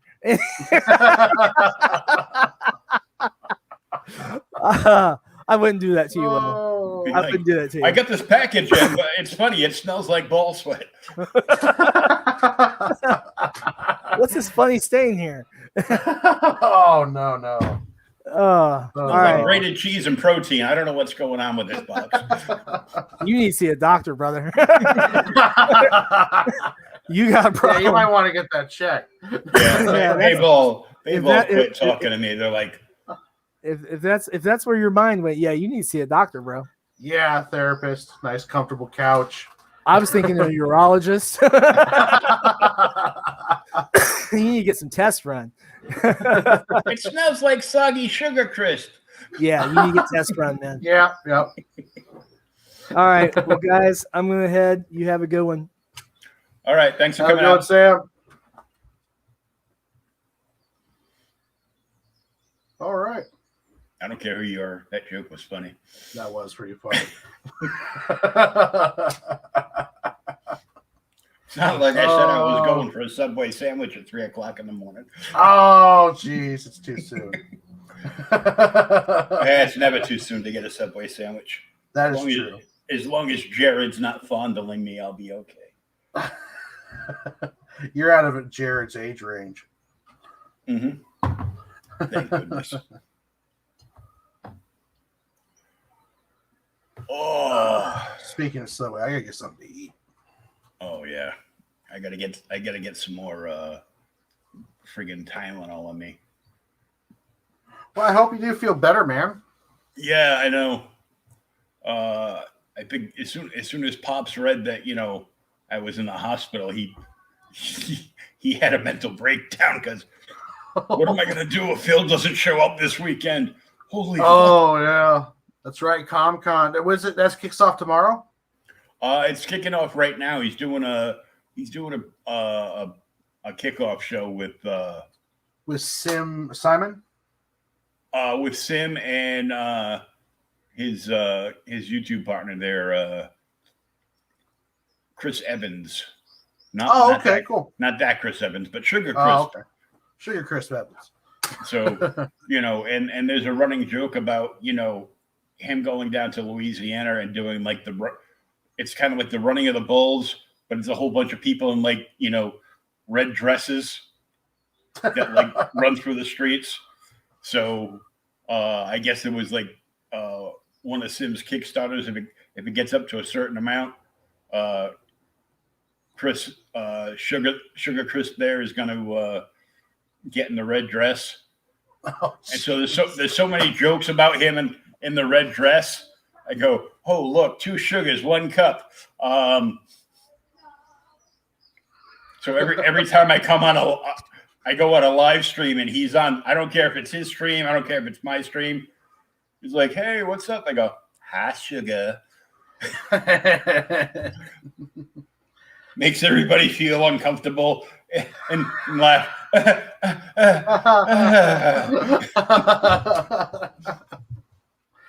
Oh, It's like, don't worry, I'm not the old guy. I'm not the old man from the Family Guy cartoon. It's like, yeah, don't cancel the animated pedophile. Yeah. But cancel a skunk that was enamored by a cat with a stripe down her back. I watched Quagmire drag unconscious women into his living room as a joke on the show. It's like, Yeah, where's the line at? that's fine. Yeah, that's just. Yeah, they protect. All that stuff is fine because that doesn't break like Twitter's rules of engagement and crap there. Yeah, well, Twitter's rules of engagement are crap, anyways. Yeah.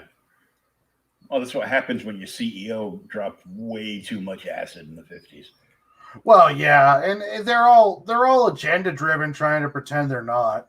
Yeah, It's just garbage. Yeah, it's one thing if you're just open with your agenda, but like they're all agenda driven, trying to pretend they're neutral, and then they want to lash out when the money's not there anymore. It's like, well, it's capitalism. If people like what you do, they pay for it, and if more people like it than don't, you make lots of money.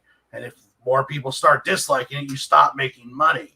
So it's like, just because it doesn't fit what you wanted to, I'm sorry, but that's not how capitalism works. Capitalism works by, like something, spend money on it, Mm-hmm. But yeah, Exactly. it's just too much trying to control that shit, and it's just getting ridiculous. Like, I'm pretty much done with Lucasfilm. I'm watching the Falcon and Winter Soldier, but I don't know. I'm starting to feel kind of crossways towards Disney as a whole, anyways. Yeah, I'm like that whole thing.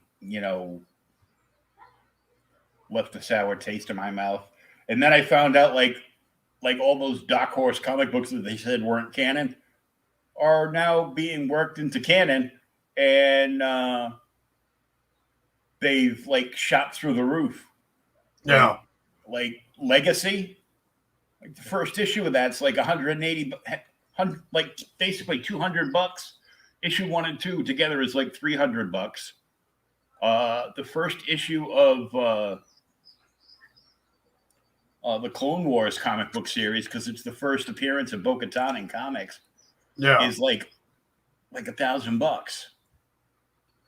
Well, when Disney first bought Lucasfilm, they weren't going to use any canon. They had a whole pathway that was going to go away from all the old stuff. They're like, it was almost like the philosophy was stomp out everything old. Mm-hmm. Now that John Farva's in there, he's using the Marvel method, which is you put enough.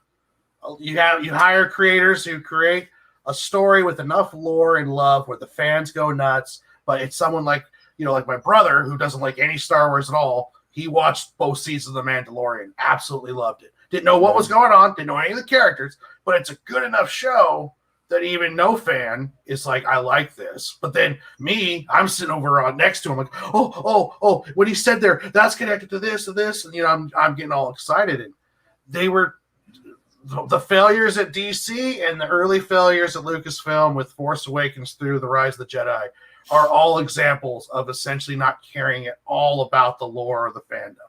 And while they keep doing that, it's just gonna. And now DC is moving all the price point on their books up to $6. Yeah. And there's one, and I can't remember the name about it. It got brought up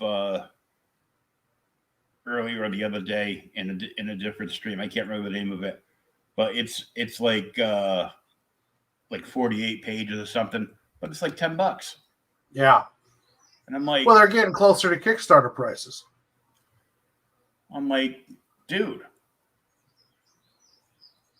really? And that Children of the Atom thing that Marvel released is utter SJW garbage. And it's another case where they put one of these, garbage writers in that they self-insert themselves into a book. Yeah. And they redo all the X-Men characters by calling them a different name and, gender swapping and tokenizing them and everything else. So they, the writer turns herself into Gambit with a would-be Gambit costume, but calls herself something else. And she's got these two big, Afro puffs on either side of her head. Yeah. So I guess, she's half Princess Leia and half Gambit. There's, all these other characters, and they're all garbage. And she's like, goes, well, one of them has a TikTok, and one of them's got an IG workout. And I'm like, would you come here so I can slap you? Well, the sad thing is that none of these topics are bad, out-of-line topics. It's just done so poorly and ham-fisted with no kind of passion or love at all, to the point where it's just like, this is turning more into a pamphlet, like a flyer, than it is a comic book. Like, I have no problem with any of those progressive-like topics being handled in a comic book, but just do it with some respect. Do it with some love. Like, give me a character that I love, that I care about. Like, not like, just if you're going to do that, don't make it the X-Men. Make your own characters. Yeah. Well, I'm sorry. You're that shitty of a writer. I understand that you have to, piggyback your terrible ideas onto something else. I'm like, no. And then, of course, one of the characters is, instead of Colossus, it's just a big fat dude in a spandex costume. Yeah. Which, as a big fat dude, that's just wrong on every level. There goes your webcam utility again. There we go. I'm like, that's wrong on every level. Spandex is a privilege, not a right. Okay? But, it's just like, I remember I saw an article of Stan Lee, and he was talking about how he was surprised people are still using his characters. And then I saw another stream, I believe it was, Larry was talking about with Batman. It was like, Bruce Wayne is Batman. And there is something about that. It's like, you know, you're in a situation like you're damned if you do, damned if you don't. You can't take Peter Parker and make a new Spider-Man, and even if you do make an interesting one like Miles Morales, which is a great character, but you still have to bring back Peter Parker. It's like people just can't give up those characters, so they can't move on from them. And then if they try to change them and do anything else, I mean, unless it works good, it just turns into garbage. You know. And then if not, we're getting another reboot. Like DC will go through and they'll call it the new 45 this time or something, or like, and then, you know, DC, like, I know people don't like manga, but I don't. For the life of me, I cannot figure out why they don't look at like the template of a Shonen Jump series and take Superman's son and kind of put it in that template where you have the young heir to a big power and he's facing these big enemies and he has to do it. He does it with like this sort of feel good kind of Superman charm. Instead, it's like, no, we're going to instantly age him until he pretty much just looks like Superman, except we're just calling him something different now. Like we're calling him Jonathan Kent instead of Clark Kent, you know. And it just seems like they don't want to take any risks on anything, you know. I like Damian Wayne. Let's give him some chance to breathe a little bit, you know. Well, they did. That's what the issue prior, though, the Batman 106 was all about, of bringing out Damian, not being Robin anymore, and putting him in. You like this? They put him in the gray costume. Oh, did they really? Yeah, like black and gray. Like the Frank Miller one, right?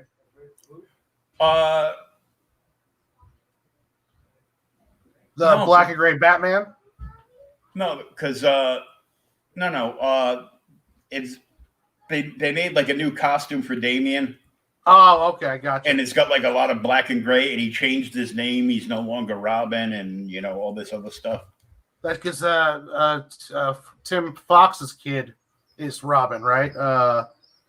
Lucius Fox's kid's Robin, or is Batman now, right? No, that was for the future thing. Oh, okay. That was just for that Future Shock, whatever they called it. See, I have no idea what's going on. There's so many different series. What they did, that was supposed to be a thing that Dan DiDio came up with, and it was supposed to be like Next G, and they were basically gonna. His idea was to retire everybody. And okay. They were gonna bring in.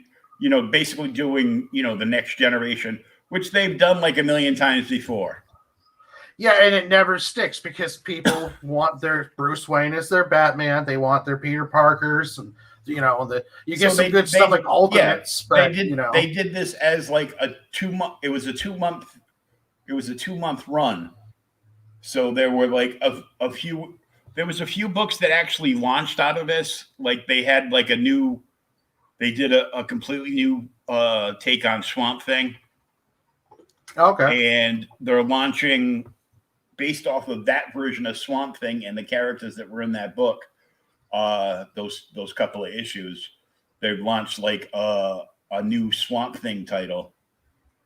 It's only supposed to go like 10 issues though. It goes, it's an ongoing series. I go, if it's only going 10 issues, it's not an ongoing book. No. It is a mini series, or you can call it a maxi series. I wonder if that's going to tie in. I heard they were going to launch the Swamp Thing series that got canceled on HBO Max. I'm wondering if that's to tie it together. I think that's just a rumor. Oh, because critically, the Swamp Thing series is really good, so they might try to bring that back. It was fantastic, but they screwed themselves because nobody paid attention to anything that they were doing. Well, yeah, they were doing. I'm glad that everything's getting consolidated on HBO Max now. Like they're bringing all the DC stuff over because it just got to be too many streaming services, and DC didn't have a good enough template to have their own streaming service. I'm sorry. And now that template is just like the Marvel Unlimited. You can pay them like $7.99 a month, and you can go and read anything you want. Which is kind of like what the Shonen Jump method is too. And what they were battling, Marvel and DC were battling back and forth on their digital platforms, because for a while it was like you can read anything you want, but everything is 6 months behind. And either Marvel or DC upped the game, and they're only like 3 months behind. And I'm like, dude, I'm like 6 years behind.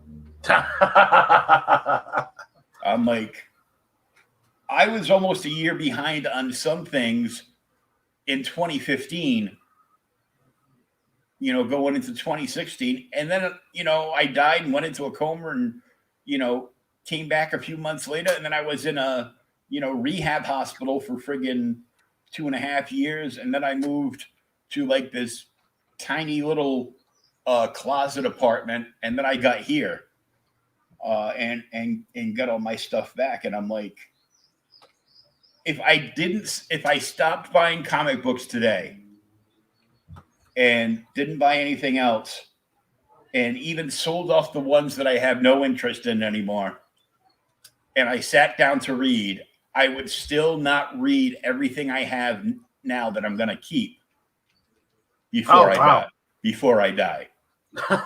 Wow. I'm streaming, or at least trying to stream, like 5 nights a week. So, I'm loading stuff up for that. I'm like so far behind in doing like, any video reviews. Plus I just started doing reaction videos too. Yeah, I don't know how you keep that up. I tried to do 5 days a week, 1 week, and I got to Wednesday, and then I disappeared for like a week and a half. I can't deal with this shit. Yeah, I couldn't do it. But it's all good. So, I'll probably do some reaction videos over the weekend. There's a brand new I really dig Tom McDonald. And he went and did like a rock song like last Friday, which blew my mind. It was like, that song is my fight song. Like if I had a punching bag here, I would just put that on like instant replay and just tape my hands up and just beat the hell out of a bag for like an hour. Yeah, he's got quite the interesting story on his rise. Oh yeah. And his girlfriend, man, Nova. Mm-hmm. Oh my God. That song that they released last week, No Good Bastards, as blown away by everything in that song I was. She was the straight flyer of that whole track. Yeah. Like she came on and she spit bars, and her cadence was like unfreaking believable. And I'm gonna have to check that out.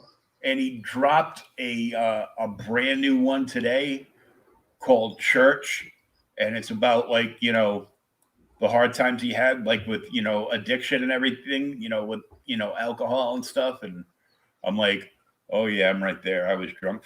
I stayed drunk for like 20 years. So yeah, I'd wake up in the morning and I used to go and buy Southern Comfort used to have like these pre-mixed boxes, Alabama Slammers and like all these other things, like snake bites and stuff. And you could buy them in the white trash box of wine kind of thing. And it's got the tap. So like the top row of my fridge when I was like 23 were like all these drink boxes. And if I had to work a shift at the club, if I had to work the early shift and, fill in like a day shift, I would down like 3 or 4 drinks before I left the house. And then I would fill up my red Solo cup, say hello and wave to the cop doing the speed trap across the street from my house, hop in whatever car I was using, whatever sports car I was driving back then, and, roll the window down, crank up the rock station, and, take off, finishing off a beverage that I shouldn't have while I was behind a wheel. Don't drink and drive, kids. Yeah, it's bad for you. Yeah. I'm just worried now that I could get a DUI in a wheelchair. See, I got lucky that I did all my partying hard stuff when I was in the Army, and you have that little buffer around you, military police watching your back, and they're more willing to call them than the real cops, and not quite as the same when I got back to Washington. Even though that military ID will get you out of some trouble. Yeah, unless I busted a bunch of kids more than once that were using like fake military IDs, and I could tell they were fake because, you know, and they did a good job on them. Yeah, I mean, kudos. You did a good, they did a good job on them. They went out and bought a laminator and everything to get these things done so they can get into bars and stuff.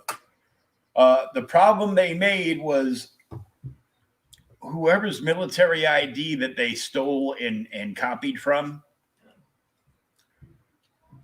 they left the back the same. Oh, yeah. And as you know, the back is the birth date. And there's no way these 9 young dudes coming in the front door of the strip club were all born on the same day. On the same freaking day. Hey, what's up, Max? Hey, I was right. I tagged him in my Twitter share for this, and I'm like, they go, yeah, at Lunchbox Max might actually show up in the chat this time. Oh. Yeah, I never used the military ID to get into clubs. That was always the one I would pull out when I got pulled over for speeding. Mm-hmm. Or, anytime I get into a situation with an officer, the military ID makes its way out. It's like, here you go. Oh, yeah, they love that shit. Then they start asking you questions about where your duty station was. And before you know it, you're just getting off scot-free. It was pretty nice. Yeah, as long as they don't call your CO the next day. Oh, God, yeah, that's when you get into trouble. Because there is double jeopardy when you're in the Army. You go get in a bar fight and get arrested by the civvies, and then you go back to the military base, you're getting in trouble again. Like, they're going to get you in separate Army trouble. You'll still get civilian trouble, but you're going to also get your Army trouble. Awesome. So you've got 3 chapters of Sig and Joe up on Webtoons Canvas. Yep, 3 chapters are out. I just dropped a midweek update today, thanking people for my 27 new subscribe or 27 total subscribers. And oh yeah, Max has a great story about his dad. My dad was a damn vet. He got drunk once and pissed on the Alamo. He was escorted to the border and politely asked to never return to Texas. Yeah, I don't know how it is now, but yeah, you show the vet card, and yeah. Anyone else would have been shot, I'm sure. Well, in Texas, yeah. Yeah. Yeah, 3 chapters out. 4th one dropping next week. Story's going along quite well. It's amazing how fast you catch up, even though how much of a buffer you make for yourself before you start. I'm already starting to get caught up. Like, I'm painting chapter 5 now as I'm lettering chapter 4 to drop it next week. So I'm glad I didn't do a weekly release. The 2 every other week is actually working out decently. I can kind of keep track on that. But yeah, it's getting a lot of buzz, a lot of fun. It's going good though.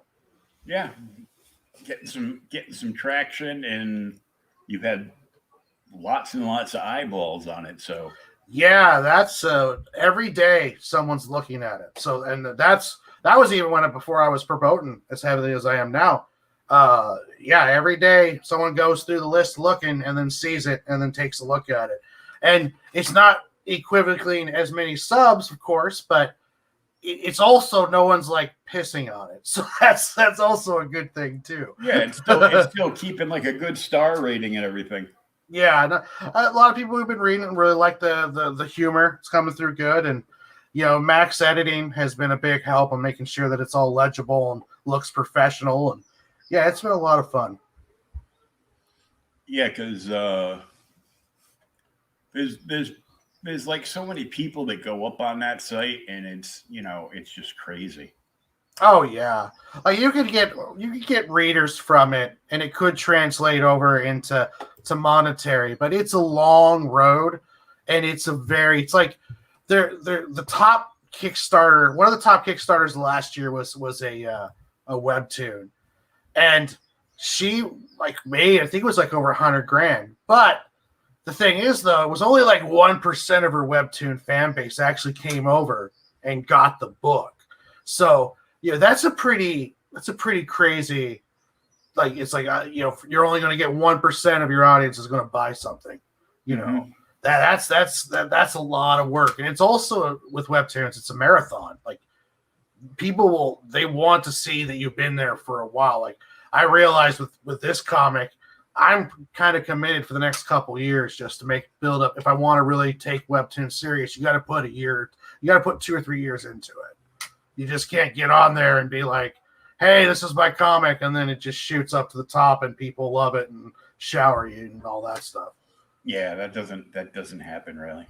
No, no. Even the ones that are doing good, or it might be their second or third season, or they've been doing it for a very long time, or it's a romance comedy, because romance comedies, everyone just loves those on webtoons. Slice of life and romance comedy. Oh yeah. Well, I understand apparently in Texas now you can piss anywhere you like in Austin because Austin is just full of people from San Francisco and the Silicon Valley now. Oh, Seattle's that way too. If you live in Oh, Seattle, you oh, can I drop know. trow and dump right on the street, and they don't even care. Well, it's well, we know why, but Yeah, yeah. I live right between Seattle and Portland, so you know. oh, good lord. Once you get away from the cities, though, it turns very, very rural and very, very nice. It's just Mhm. that nice, squishy little center of those cities that just It's drives us just nuts. complete BS. Yeah. Well, because I saw the news where uh, there's like a classic car club that goes like once a week to this park, and somebody that I guess is new from San Francisco to Austin called the cops on them Yeah. and wanted them charged with toxic masculinity. But in Idaho, the neighboring state here, you're getting a lot of people moving from Washington over to Idaho because we're getting a lot of Californians and Oregonians coming up to Washington because we're the cheapest of the three coast states on the West Coast. Mm-hmm. So all these transplants moving from Washington over to Idaho, there's border towns in Idaho where they will refuse to serve you in a bar if you have a Washington driver's license because they just don't want any more Washingtonians there. I don't know how it is in Texas, but yeah, it could get pretty. They get pretty. They're getting aggravated by the surplus of people coming in wanting to Well, change everything. all the basically Silicon Valley is moving all their big corporate businesses to Austin, Oh yeah. and they're not hiring anybody from Texas. They're bringing all their people from California. Well, and those places usually don't hire that much. Like we had Amazon coming up in Seattle, and their whole business plan is to try to get as many robots to do everything as possible as quickly as possible. So it's like, they'll come in and they'll take up a lot of space and all the prices go up, but then they're only hiring like 1,000 people. Well, they moved in down here and they made like a huge warehouse, but there's nothing in that. It's like for quick delivery because it's like we're a mass area here, Yeah. and being in Massachusetts, but it's densely populated through New England until you get up to like New Hampshire and Vermont. So Connecticut, Mass, Rhode Island, all that. They put it there, and they put this warehouse, a huge warehouse, in Fall River, and Fall River is only like 20 minutes from Rhode Island. So Yeah. it's good either way there for them, but they don't have anything in there bigger than a bread box. So it's all, all smaller items, but anything smaller like that, they get out quick. And they probably hired like a few thousand people. Yeah. When they first opened there, they were like, offering, the pay that everybody at McDonald's wants. I want that $15 an hour pay. I go, yeah, that's why that's why even the fast food places are starting to create robot state ordering stations so they can get rid of a whole bunch of they're once it's like mandatory, this whole mandatory thing, what it's going to do is it's going to make unemployment go through the roof, because all these people are going to end up out of work. Like all these businesses are going to close down. They're like, we can't afford to, pay somebody like $15 an hour. Well, here in Washington, the minimum wage is up to $13.52 right now, I believe, or 56, and Seattle's at 15. And when I got out of high school, I was happy to make $8 an hour, and that was about minimum wage then. Well, and now, I feel friggin' old. And then now it's like you can make 13, but it feels like less than when you were making 8. Like just because we're at $13.50, but you can't, like, our full time is only at 32 hours. They took 8 hours away, so you get overtime after 40, but you're considered full time at 32. And now you can't be a single parent and live off of just full-time minimum wage.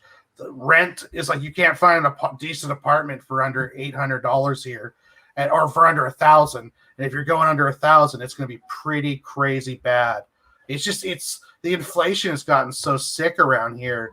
I can see why people are leaving. California, it's even worse though, but Washington's the real.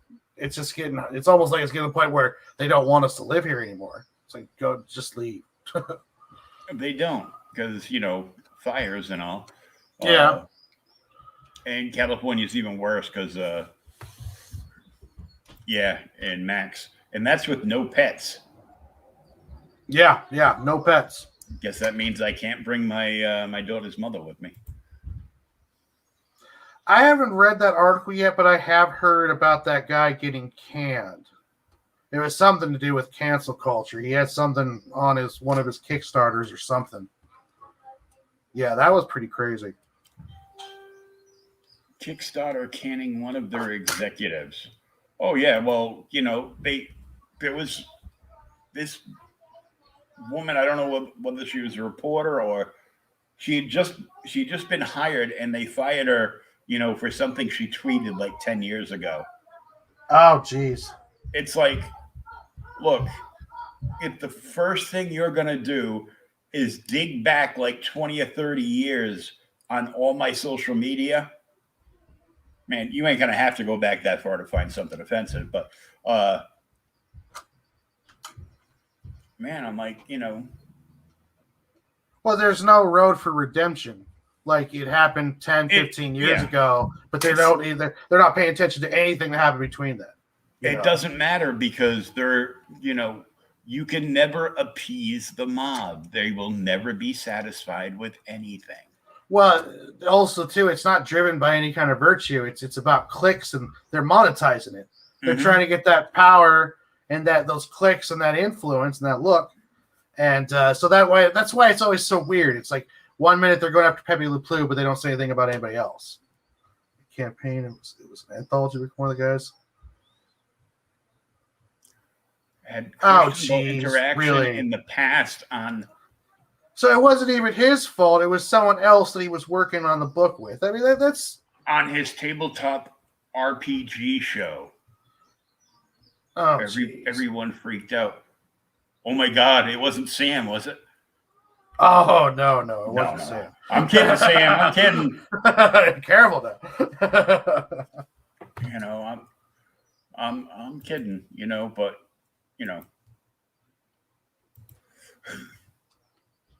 Well, yeah, that's ridiculous. I mean, it's like, that guilt by association bullshit.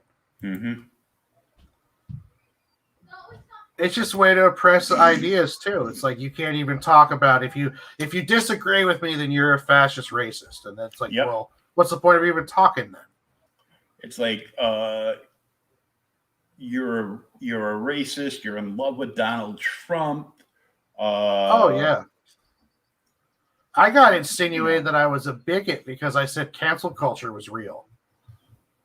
Like I said it was real. And then it was just like, bam. Oh, well, you're a bigot. Like, oh, okay. Well, that was quick.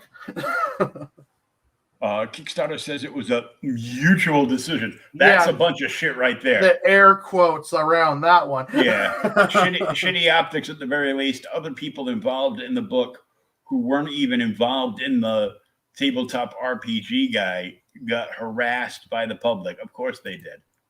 Oh yeah, because it's always all hands on deck. Like people say like there's no cancel culture. It's like, well, no, this is what we're talking about. We're talking about somebody who's part of an anthology being harassed because someone else who was part of that anthology said something a long time ago. And it's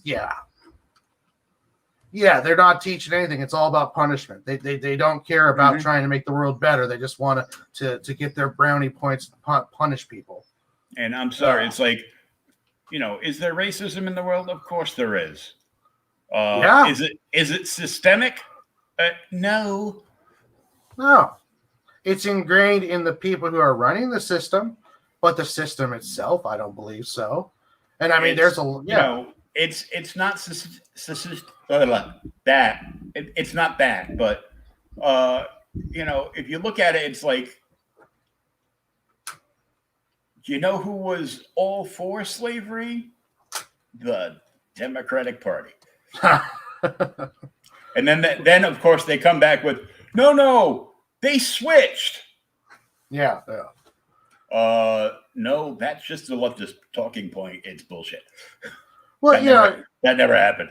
I think the important thing too is like, I think party politics themselves is destroying everything. Like, we need to get to the point of like, I don't care what party you are. We need to make schools inhabitable. We need to fix streets. We need to get better care facilities. We need to work more on mental health. There's a lot of stuff that we need to be fixed, but none of that stuff gets fixed because we have a two-party system where the parties are essentially propagandizing pain and suffering in order to make money off it and to consolidate power. It's sad. Yeah. Because there's so much stuff that could be fixed. Like, it's the 21st century. There's no reason why we can't figure out and fix a lot of this bullshit. Yeah. Tell me why the illegals coming over on this border crisis that, of course, the White House won't admit is a border crisis, are being put up in hotels and various other things, but they're not, the government's not doing a damn thing to help out our homeless veterans. What? Yeah, I mean, San Francisco or LA, they were building studio type kind of living inhabitances for homeless. Mm-hmm. And after all of the bureaucracy and all the crap, they're up to like $500,000 a piece on per unit. I mean, that's absolutely ridiculous. Yeah, well, that's like, toilet seats cost $200, hammers cost $500. I was working for a company where we manufactured and fabricated in-harbor tugboats for the Navy. They had a contract, and we were making those. And then a lobbyist comes in, and whoever is in Washington, D.C., who's handing out Navy contracts, he decided to give the contract to his buddy in Los Angeles. Well, here's the thing. They never touched the boats. They never shipped them. They didn't do anything. The only thing that changed was every boat increased by $100,000, and that $100,000 went to that person's friend who was deciding the contract. So it's like taxpayers were being charged an extra $100K per boat just so that somebody who never touches them, sees them, or does anything with them, it just goes into their pocket. And that was right before the business went under because the 2008 recession hit, and when that hit, everything went to tits, and we lost lost the contract there, and we lost that company, and yeah, that was a fun time. Well, Max, speaking of American History X, I think all the kids are like the last couple of generations, like all their like, disrespect and all the crap they pull. I'm like, because they don't think anything can happen to them. One of the major problems in my eye is, kids nowadays don't spend nearly enough time picking their teeth up off the sidewalk. I think someone said that like once this COVID stuff ends and we can get back into like going to conventions and stuff along those lines, a lot of these keyboard comic book warriors are going to be pretty damn quiet when you start getting face to face with people. Oh yeah, they won't say anything, but they'll run. They'll be running around texting, and posting like complete bullshittery. Well, I mean, you could talk to Larry. He got kicked out of that convention in Canada for defending the voice actor. I believe it was for defending the voice actor. I don't exactly know for sure, but that was a bunch of bullshit. I mean, I live, I'm close to Portland. I sometimes I worry about even taking any of my comic book stuff down there because, I'm a white cisgendered straight male. So they're going to hate me before they even look at my comic book. Give me a break with that crap. I can't even know. It's hard to believe that I even know those words, but it's spoken quite regularly. So, well, around you it is, yeah. Oh yeah, I'm living damn near in the epicenter of that shit. Yeah, you're like in the eye of the hurricane, dude. Yeah. I'm in the was it the mouth of the beast? Mm-hmm. I heard a good point taken up that for every other generation, like our generation tolerated the whole PC thing. Yeah. And the following generation blessed it with open arms and embraced it wholeheartedly. Well, we didn't have social media, and giving everyone a voice and allowing, 100 people who would never talk to each other now can communicate and organize and band together. It's we weren't ready for it. I don't think as a society we were ready for this social media explosion. And economically we're becoming a different country, so there's a lot of pain. It wasn't when my dad got out of high school, it was you went to college if you wanted a foo-foo arty career, or you went to work in the woods if you wanted to make a life. You got out of high school, here's your here's your middle wage job, here's a house, here's your white picket fence, and go do your factory work. Now it's you graduate and it's good luck finding work, good luck finding anything that pays even close to what your parents were making. Mm-hmm. I mean, if you're in your 20s right now, don't even think about buying a house. I mean, it's just we're in a very, very turbulent transitional time in this country right now, and it's going to be interesting to see what comes out on the other side. I think we're ready for a war myself. Yeah. Well, speaking of transitional times, hey, Sleepy Joe, give me my stimmy. Yeah, get Will a stimmy. Man, I mean, I won't tell you when I got mine, but yeah, you give him his stimmy. What the? I'm on supplemental Social Security because he goes, well, you are disabled, but you don't qualify for disability. Why not? Yeah, how does that work? Because we have to look at the last 10 years of your work history and see that you've worked for at least the last 5 years. You go, well, I've been in a hospital for the last 3. Yeah, so you don't qualify. Oh, geez. I'm like, motherfuckers. And there's people in California with face tattoos getting disability. Don't get me started. And no, we don't want to go into that. Like undocumented that means illegal, that come here, once they get in the system, they're getting like almost like $3,000. They're collecting like almost $3,000 a month, plus, getting housing and medical and everything else. I'm like, $3,000.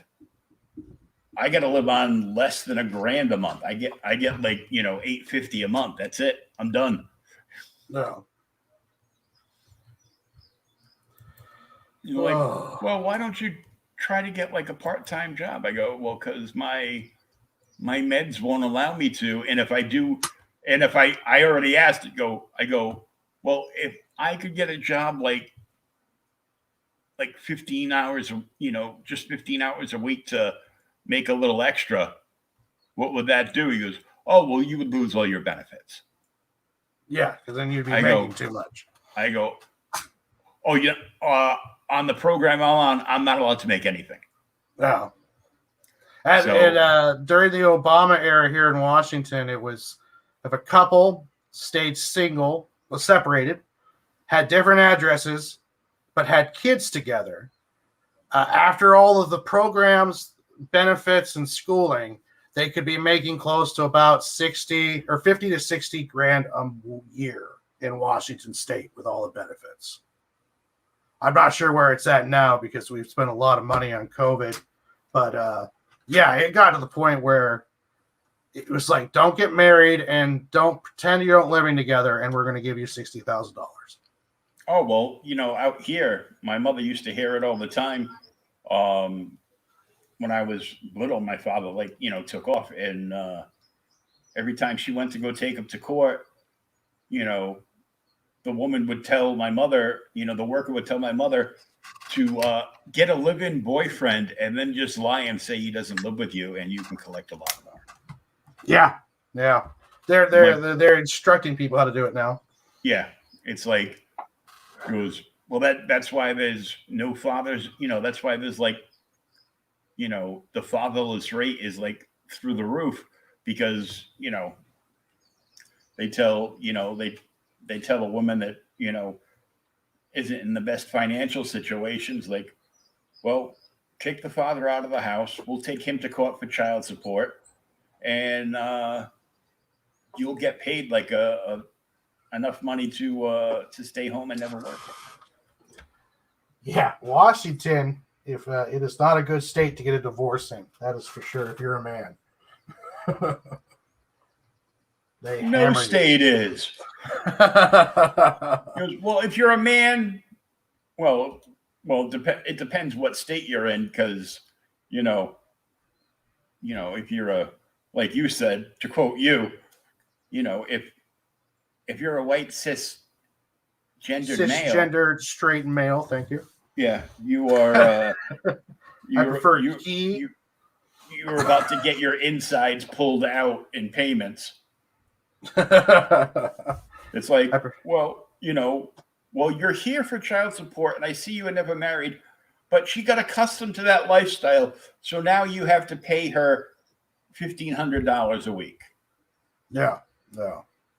Oh, and she's taking the house and your boat. Mm-hmm. Oh, and part of your pension too, and your retirement when you do retire, but you're not going to now because of payments. This is how bitches get shot. It's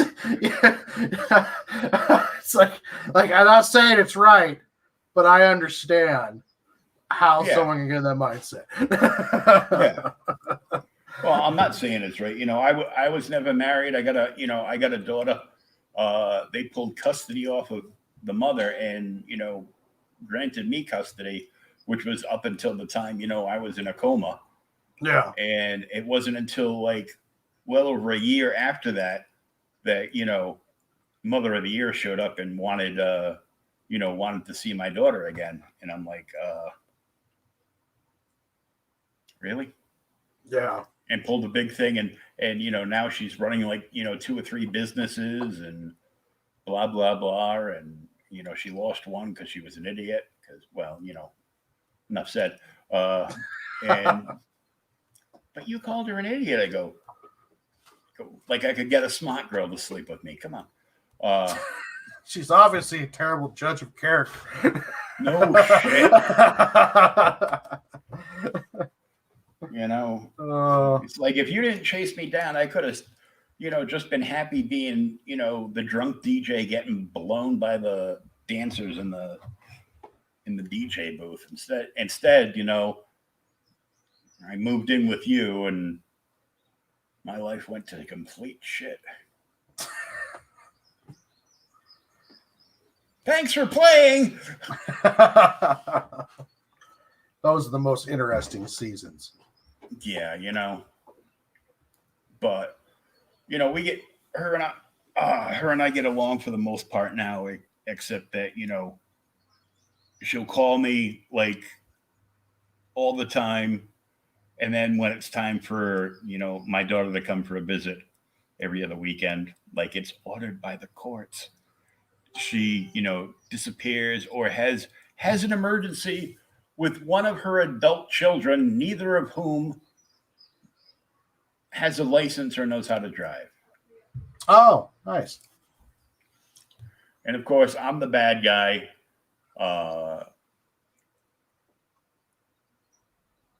And of course I'm I was also labeled the homophobe because her oldest son came out as a woman. And I flipped out because I got a text from my daughter one day stating that bullshit credo of trans women are real women. I texted her back. I go, who the hell is telling you this BS garbage?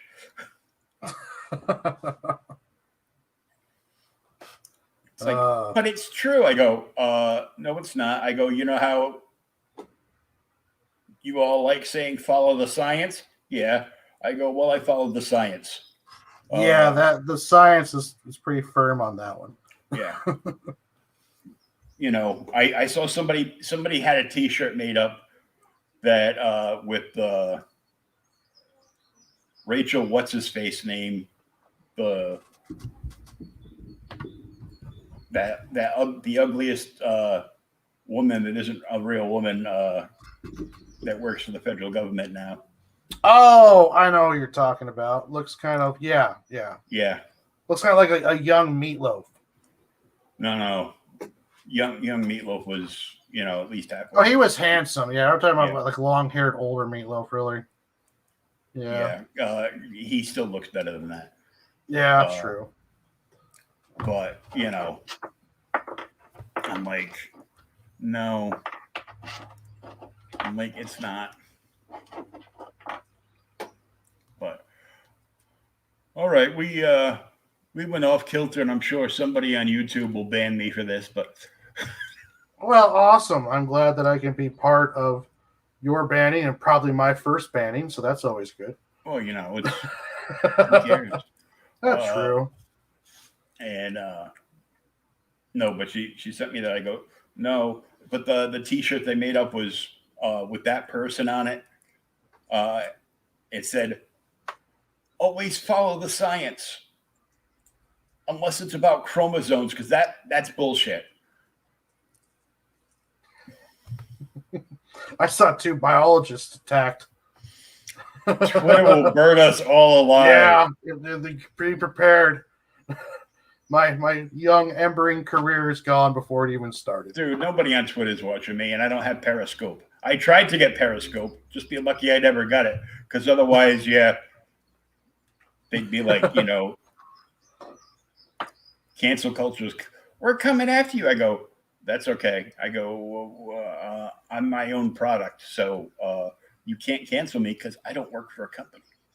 That's true, and I'm technically unemployed right now, so they really can't do anything. Like, you want to tell my boss about it, then hold on, let me get him. Hi, my name's Warren. How can I do it for you? Do you have somebody there that's not a white cisgender male? Yeah. No, we don't. Sorry. No. I'm sorry, we don't. And dude, I love that song from Tom McDonald where he addresses this and the line he's got. So he puts on like some big inflatable boobs under his shirt, and as he's turning, the bars he's spitting out are, I just get confused when a dude's got a beard and some breasts. But,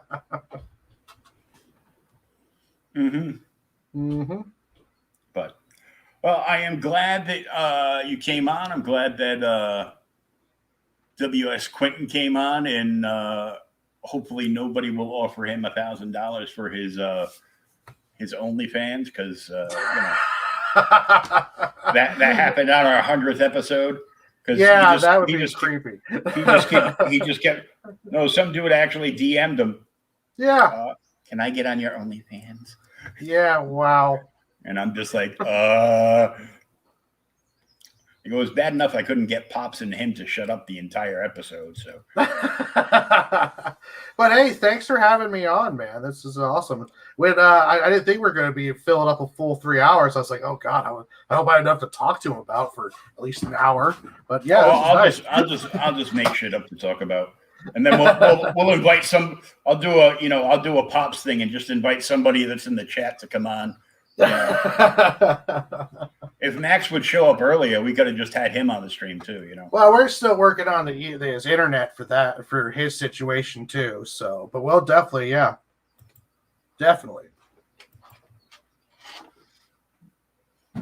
Don't call me sir. Don't call me sir. I work for a living. I call everybody sir. When did you start working? Oh, that's right. I'm unemployed. Well, this is as much work as I can take in my fragile condition. Yeah. Hey, this is hard work as it is. Like I said, I couldn't handle. I tried it one time streaming for a whole week, and it about broke me as a man. So I got nothing but respect for you being able to do this. Well, if it does that, at least you're living in the right part of the country. Oh, that's true. Yeah. It's very easy to be manly around here. Yeah, you just got to be careful. They might be coming around with, pitchforks and torches any minute now. Oh yeah, this is. I'm like right in the center of cancel culture. So yeah, it could happen at a moment. You don't even have to do anything. You just be standing close next to somebody, and you can end up getting canceled. Could you answer this question? Well, let me circle back to you on that. Yeah. They're already got 1 foot in the cancel door just being a white cisgender male. Yeah, I got a big kick out of that line because it's they're stupid, they're idiotic press secretary. Every time the question's asked that isn't a predisposed question that they told the press corps to ask. We'll just have to circle back on that one. I'll have to circle back, and they use that circle back line in Falcon and Winter Soldier, and I'm like, oh man. I don't even know why she has to circle back. Just blame it on Trump. That's what you're going to do in the long run. So just to say, like, why is this terrible thing happening? Oh, it's Trump's fault. They keep blaming him for stuff, and they keep saying circle back, which just means, yeah, I'm not going to answer that. Yeah, we're not gonna answer that. It's which made me laugh. Like a week or two after they were in office, and her with all the circle back non-answers, Kayleigh McEnany hit up all the social medias with a big banner across her picture. So, do you miss me now? They need to make a parody of that, like that holler back girl with Gwen Stefani, but we'll just call her circle back girl. Mm-hmm. And just we need to get a parody working on that one. Oh, well, I'm sure I can grab just the music track of that. So get the instrumental track of that, and just do it like a bad karaoke. Yeah, I'm terrible with music, just like with colors. Music, I'm tone deaf and colorblind, so. Oh, jeez.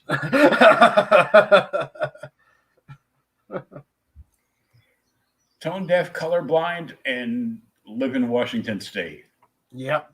Man, you can't get canceled. You already got your 3 strikes.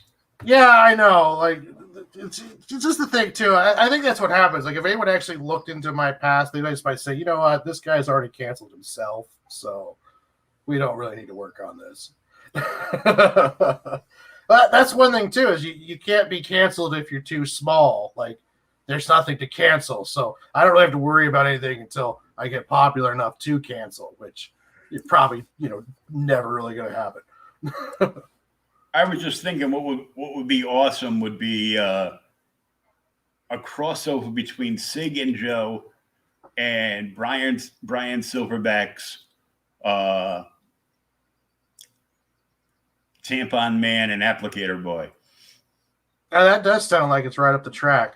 That would just be that would just be hilarious. With narration and variant covers by Christy Shin. Of course. Of course. Oh, if I do a Kickstarter, I want to see how much it's going to cost to have her do an alternate cover for me. Oh, Forget Paul created all the fancy guys. I want Christy Shin. I want some Demon Bitch Joe and Sig covers.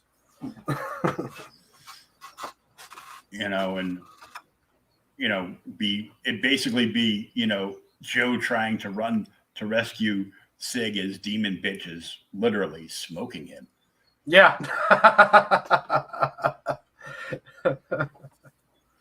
Oh, that would be a great crossover. I drew her Demon Bitch character, a little fan art, a lot of fun. Cool. Oh, she's awesome. Oh yeah, I love talking to her. She's awesome. There are some really, really good, cool creators. She's really cool. Rich, Phil. There's a lot of cool people. A lot of good people around. Oh yeah, I stumbled onto Rich Parada's stream because he was actually, I didn't know he was doing it until Dustin told me that he goes, this is the variant cover Rich is drawing for Greed. Oh, wow. Dustin Brunel's book, the guy that is the listener. And I'm like, oh shit. You mean I actually have to buy a physical copy of a book from you now? Yeah. What the fuck? Oh. And he's such a humble guy too. Like, yeah. Oh, Rich is great, and he is. He's awesome. And I put in. I go, dude. I'm so excited to get my Ink and Tessie package. Oh, I am really excited about that one too. And he said something, and I'm like, why the fuck don't I have it yet? Where is my book? I know he got the prints in a couple of days. He got the prints and the soft covers in a couple of days ago. He was waiting for the hard covers, and for all I know, he's already inked all our pages because. Yeah, I'm like, I know he got mine done. He works so uber fast. I'm like, holy shit, dude. Well, that's that pro stuff too. Like the Kubert art students, they're drawn 12 hours a day, 7 days a week. That kind of work ethic is insane. They go like, balls to the wall because, if they work for, a Marvel, DC, Image, Dark Horse, Boom, like that, they have to be able to pump out, like 22 pages in like under a month. Oh yeah. And the pencil has got to get his shit done in like the first week. Then the inker's got the second week to get the inks done. Then it goes to the colorist and the letterer. And by the time they're all done, they're just getting shit in under the wire. Yeah. Some of those series, you see them, they won't even start publishing them until they're all done. Yeah. When they bring them in for those like special 5-issue team deals. Mm-hmm. It's crazy. But speaking of which, I'm going to go pump some more drugs into my body so my back can feel a little bit better. I know you got to go grab something to eat. Yeah, get something to eat and smoke some weed. I'm gonna rest up and finish reading that Jim Starlin Thanos hardcover that I showed on my feed last night. Ooh. Thank you, Max, for stopping by. Thank you, Sam. Dude. Max Awesome. and Sam. That sounds like another cartoon right there. Yep. Larry was in the chat there for a little bit. Yeah. Niobe Comics. Yeah, Larry was here. Hi, Birthright's a great read too, by the way. my name's Larry. This is my brother Larry, and this is my other brother Larry. We're all Larry's kids. Yep. Where you from? We're from Canada. We're 80, you know. Oh man, everybody I know from Canada, when I give them what are you doing, eh? Dude, none of us friggin' say that. Oh, I love that too. I love the Canadian bacon thing too, because it's like, oh yeah, the other will piss them off quicker. Yeah. It's like, why do you call it bacon when it's ham? Ham. I know it bacon, comes from the same animal, but look, bacon is like women. They both slowly kill us. That is true. All sorts of life lessons on your show, Will. You know, I'm just full of a lot of, shit. You're like a perverted Yoda. Yes. But yeah, thank you again for having me on, man. It's always a pleasure. Always a lot of fun, and we will talk to you soon. And good luck over the weekend. I know you got a spot over on Pete's Indie Show, so that'll be good. Get yourself some more Spotlight. Little spotlight on the Sigs and Joes, and this is gonna get ripped down as soon as I wrap the episode, and it'll go up on Age of Radio. And I found out you can actually get this on iTunes. Oh, awesome! Somebody that liked and watched a couple of episodes goes, told me on Facebook, goes, so I 106 episodes in, and I just got my first subscriber.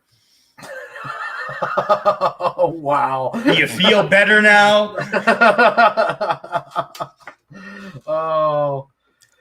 Yeah. Granted, I've only been on the podcast platform where people can actually subscribe to me to the regular audio podcast for download and everything since episode 40. Okay. But hopefully, I can get the word out on that, and I'm trying to get my show moved from the new show tab over to the geek tab, so geeky people can find me. Yeah. Cool. Because they too need to be offended by me. That's right. Everyone needs to get a chance to be offended by Will. Yeah. Fat crippled guy in a wheelchair. What other shows do you do? Okay, Boomer. Did you just call me a boomer? I go, no, that's the name of one of the other podcasts I do. Okay, Boomer. Oh. All right, everybody. Thanks once again for Lunchbox Warren for coming on. Everything looks cool. We'll definitely have as many people on as we can when the Dungeons and Dames Kickstarter gets ready to launch, and whenever all you guys can come on together. And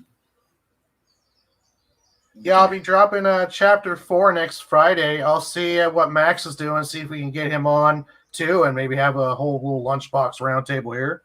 Yeah, maybe. Later, Max. Thanks for coming by. Always a pleasure. Got to get your interweb fixed and get you on the air with us. We'll get you canceled too. Don't worry about it. Yeah, we'll have to get you in on the cancel party. Yeah.